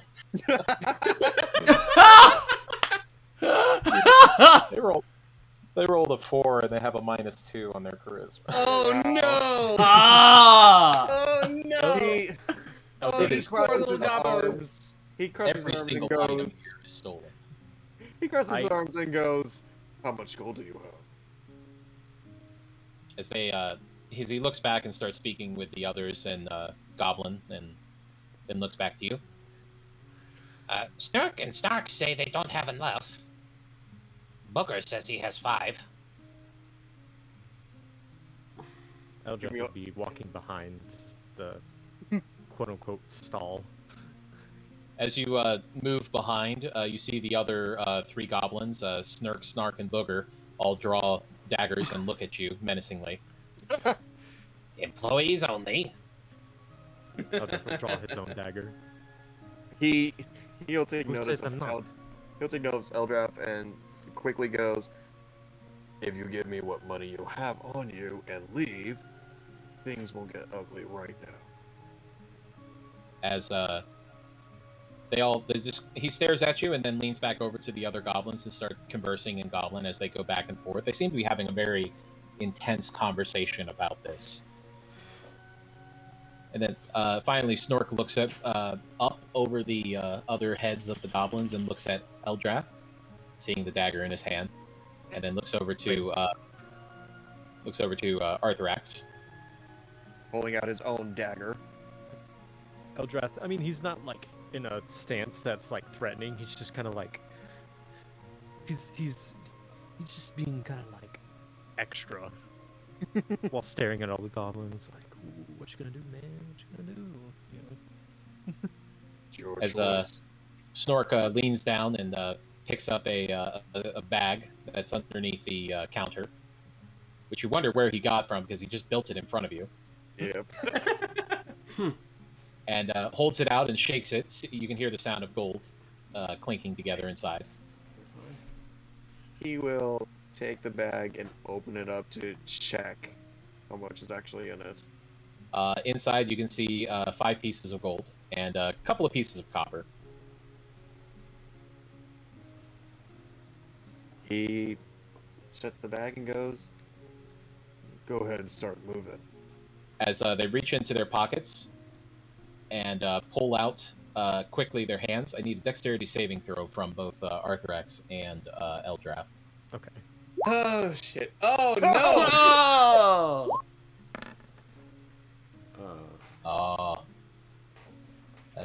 that is pretty good, but not good enough. Oh as, no! as Snork yells, "Pocket sand!" and throws a handful of sand into your eyes, grabs all their items, and the goblins just run off, leaving the stall there. Oh my god. Moron. The fucking pocket sand. So Eldrath classic. would whistle, stomps a lot over. I When am did sand get pursuing- into our world? They have I sand in actually this wanted world? some items. Ugh. Are you mounting up? Even chase. All right. Go ahead and roll up. This will be survival at disadvantage. Track them. Would Arthurax be able to Hmm. hop onto the back of the horse as well to follow? I would Uh, say Eldrath's gonna use his shifting ability. Let's see. Just double check to make sure, because I think that's. I'll just post it right here. Diddly-dee, diddly-dee. Is this I the don't know one if that it's gives you written down. advantage on wisdom checks, or I believe so. Yeah, feature is while shifting, you gain advantage on all wisdom-based checks. And All no right, so this will be creatures. a straight roll for you then. I also gain some HP. Well, temporary HP. Eldrath's going alone then. Yeah. So wisdom, Okay. nature check, or survival check, right? Survival. All right. As you're getting the sand out of your eyes and trekking along, and you realize they split off into 4 different tracks as they all scattered in the middle of the field. Okay. I'm gonna roll a d4. Going after the first track I see. Right? As you run after it, go ahead and give me a perception check. I am stopping. Just, All right. perception check, called save. This will be a advantage this time. Perception is a wisdom base, so yeah.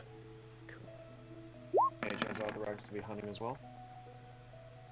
16. Are you going? 'Cause you said a minute ago that Eldrath was going alone. Yeah, Eldrath took off without you. On a horse. Yeah. So if you wanted to follow on foot, you're welcome to, but I would like to, yes. all right, well, you're going to need a survival check at disadvantage. Ah, great. Stupid sand. I'm not gonna Thank you. It's not bad. Unfortunately, that is not good enough. 'Cause you were not able to pick up those tracks. And Eldrath, as you're looking about for this goblin who has run off, can't spot them. They've probably ducked away into the high grass somewhere, or maybe into the nearby woods, but you don't see them. Motherfucker got a 17 on the D20 for the stealth roll. Damn. Fucking Nice. fucking fast as Nice. fuck. I looked down. I double looked. I had to do a double take myself. I was just kind of like, really, 17? He's Yeah. fast as fuck, boy. He's motivated. After a moment, Eldrath kind of just sighs. And he's, I really wanted that flag. Oh well. That's back to Alright. the caravan. As the rest of the day, compared to that, goes uneventfully. We still got the gold. We still got the money, right? Or did they take that? Yeah, you 5 gold out of it. All right. So, as you are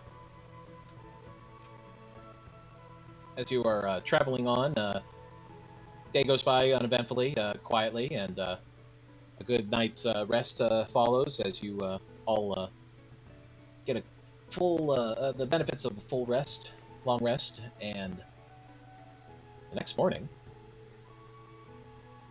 as it's quite a quiet day, not a lot of wind in the air, not a little cloudy, a little overcast, but otherwise it seems to be pretty calm, and as everybody gets ready for the day and packs up and sets out, Oak and Birch are kind of chatting as they move along in the carts, just discussing what they're going to do when they get to Daggerford and what they're going to use their pay for, and how they're, going to send some to people to hold on to them, and just having a general conversation.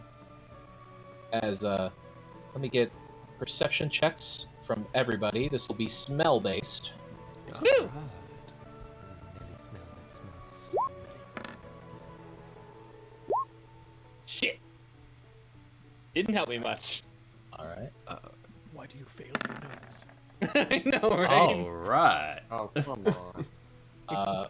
As you're all traveling along, Olia, you get the smell of smoke, wood smoke specifically. Oh. It's, Something might be burning. yeah, not you're not sure how far away it is, but it's not too far. Guys, I think. I think something's burning. You smell that? Kind of sniffs at the air. Bade kind of looks around. He's like, I don't smell anything. Can you tell where it's coming from? Ah, shoot, it's not too far from here, but it's like, I think a little bit down our path. It's like wood burning. Do you think it could be a building? I think there are any buildings nearby. As they're pulling around a bend, and up front, Samel and Herda, who is actually guiding the horses, looks up and pulls on the reins quickly, and everybody comes to a sudden stop as you look ahead of you, and you see a barricade of logs burning in front of you. Oh. As suddenly you hear the sound of war cries coming from the woods. Oh, fuck. As suddenly, Shit. coming out of nowhere, at least a dozen hobgoblins with swords drawn, some with bows, start converging on your caravan. And as they start letting out war cries louder and louder, I need a hearing-based perception check from everybody. Hearing based. Hooray! Oh, wow. 2. Wow. About 5. Nat 20, baby! Oh my Finally. god. I'm a moron. So Jesse, Yes. you can hear the sound of over the sound of the cries and the war screams. You hear the sound of thumping, rapid Oh, thumping, oh, Thumping. and the sound of metal clanking together and grinding against metal and ceramic. And I would Does like it- to go ahead and introduce our new guest character, Oh. Oh. Hazel. No. What? What? Well, too bad we're gonna have to kill you now. What? Hazel, go ahead and describe your character. So Oh, you this, there? hello. Hi. There we are. Hey. Hi. Hi. Hi, hold on a second. I gotta mute the other sound here, so I don't get confused. Because I was watching all of the things here, and I had like 3 different versions of this going on. I love lag. What you hear is something getting louder as it comes up. It's basically, yeah! It's basically thumping up behind the caravan. When you look over to you see something gleaming in the morning sun. It's something running, or more appropriately, hopping, but it's shining off the sun as it's obviously what looks to be a metal rabbit, but it's running at an incredibly high clip, and perched on top of it on a saddle. And perhaps I'm not on Roll20, but maybe you want to take if you can show the picture. Dana? Yeah, I can do that. Great. What you see is a black and white splotched rabbit folk riding on top of the metal rabbit with a wide brim hat, goggles on top, and a leathery kind of trench coat as she's galloping towards, and she's got some sort of device in her hand, in one of her hands, as she's running up and like, "You get your dirty paws off of them, or I'll fill you all so full of holes that when the wind blows, you're gonna toot like a flute." Oh my goodness. I'm struggling with getting the picture up because it doesn't do it justice. God damn it! I'm sorry. Go text in here. Okay, I I'm see. sorry. There it goes. Oh, Damn this it! is just... It's not working. Roll 20. You have failed me. 20 fail. Drop it in the players chat. And Okay, I can do this. I can do this. I can do this. Oh my gosh, I'm taking up we believe in you, Tazel. valuable. I'm taking up valuable time. No, you're making Oh. a grand entrance. Oh, Yes. it's a Fine. entrance. I'm preparing my Eldritch Blast That's for rough you. to draw. Don't worry. Don't worry. Suspense That's is killing rough to me. Oh! Aw. Oh! That's awesome. Anyway, So let's start cool. blasting. Done it, blast. We got 2 blasters in the party now. draw. There we go. I'm Danny Lapino. That's why I am. Oh my gosh. Oh, that's great. But yes, as we're going to end there for the evening, Oh shit. as Oh. riding up alongside you is this rabbit folk person coming to help as you are attacked by these horrible, horrible hobgoblins. Oh my lord. This is unbelievable. So next week, or excuse me, not next week, next session I should say, in 2 weeks, we will be having Tazel as a guest star for a little while. Ooh. Next Yay! time on Cold Yeah. Blood War. Hazel, you finally got your character into a game. Got him! I got her! She's gonna kick so much ass! This is gonna be so cool. Oh, I'm excited now. Ah. Oh, wait for That's Raven awesome. to come back for this. The Raven's gonna be like, Raven, what? Raven responded to that, "You're welcome," just with a question mark. I didn't say anything else. You just need to watch the VOD. That's all you need. I hope that I portrayed Zir in an appropriate manner. That's You did just- good. You did a good job. Tried my best. Mhm. I cannot match the amazing social awkwardness that Zir pulls off. Exactly.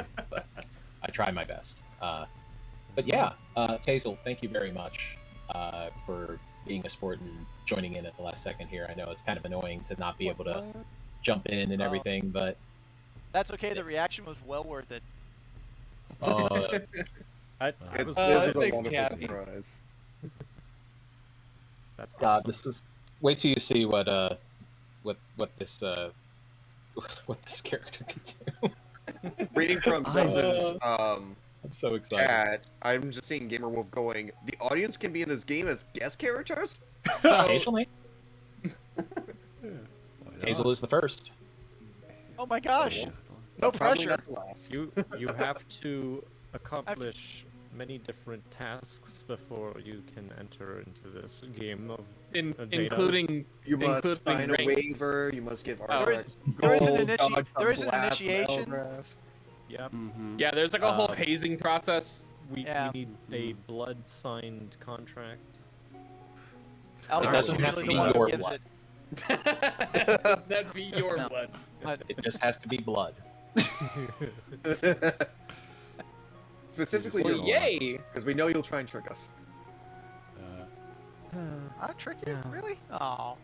Scorching ray at the hobgoblins or scorching ray at this rabbit. Don't. I mean, he's You coming can out you of can forest. try. It's coming out of this forest with a bunch of hobgoblins. Is Eldrath's gonna be like, oh fuck. No. She came up from behind and alongside the caravan. She didn't come from the same direction as the hobgoblins. Or questioning why there's a large mechanical rabbit. You'll These find are out. questions best left for next time Yes. Yes. on the I actually gotta Twilight get Zone. going now, so Yep, I that's gotta fine. feed the Yeah. dog. You have a good Tiger. night, Dirk. We'll just Sorry give to make up everything our so awkward for you, situation. buddy. Oh no, this was a blast. I was bathed in the awkwardness. I basked in it. The whole time I'm just like, oh, Will Bay oh yeah, regain oh yeah, his use what few Alzheimer's. brain cells you have, you himbo. I tried so hard. Oh, I was working it, but yeah. See you all next session. Bye. Later, Dirk. Nice Bye. meeting you, Tazel. I'm happy to be here. I'll see you guys next time. We're gonna kick some butt. Hell Yeah. Yeah. Alright, so I have exited the chat, so I'm going to do my usual thanking of my patrons. I always like doing this just to show my gratitude and just, yeah, the appreciation for what y'all can do.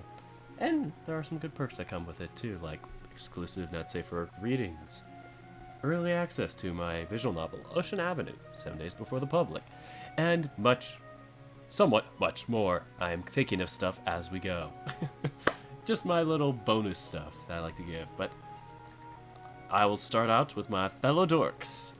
North Grizz, Andrew Corona, Taipei Roth, Magram Wolfram, Andrew Buenaventura, Kuma Richards, Ryan Atkins, Fredgy Balls, Neil, Speak, Spaton98, Dick Dark, Jovan Jackson, Banjo K, Zach, Dennis Arellano Gonzalez, and Phoenix94.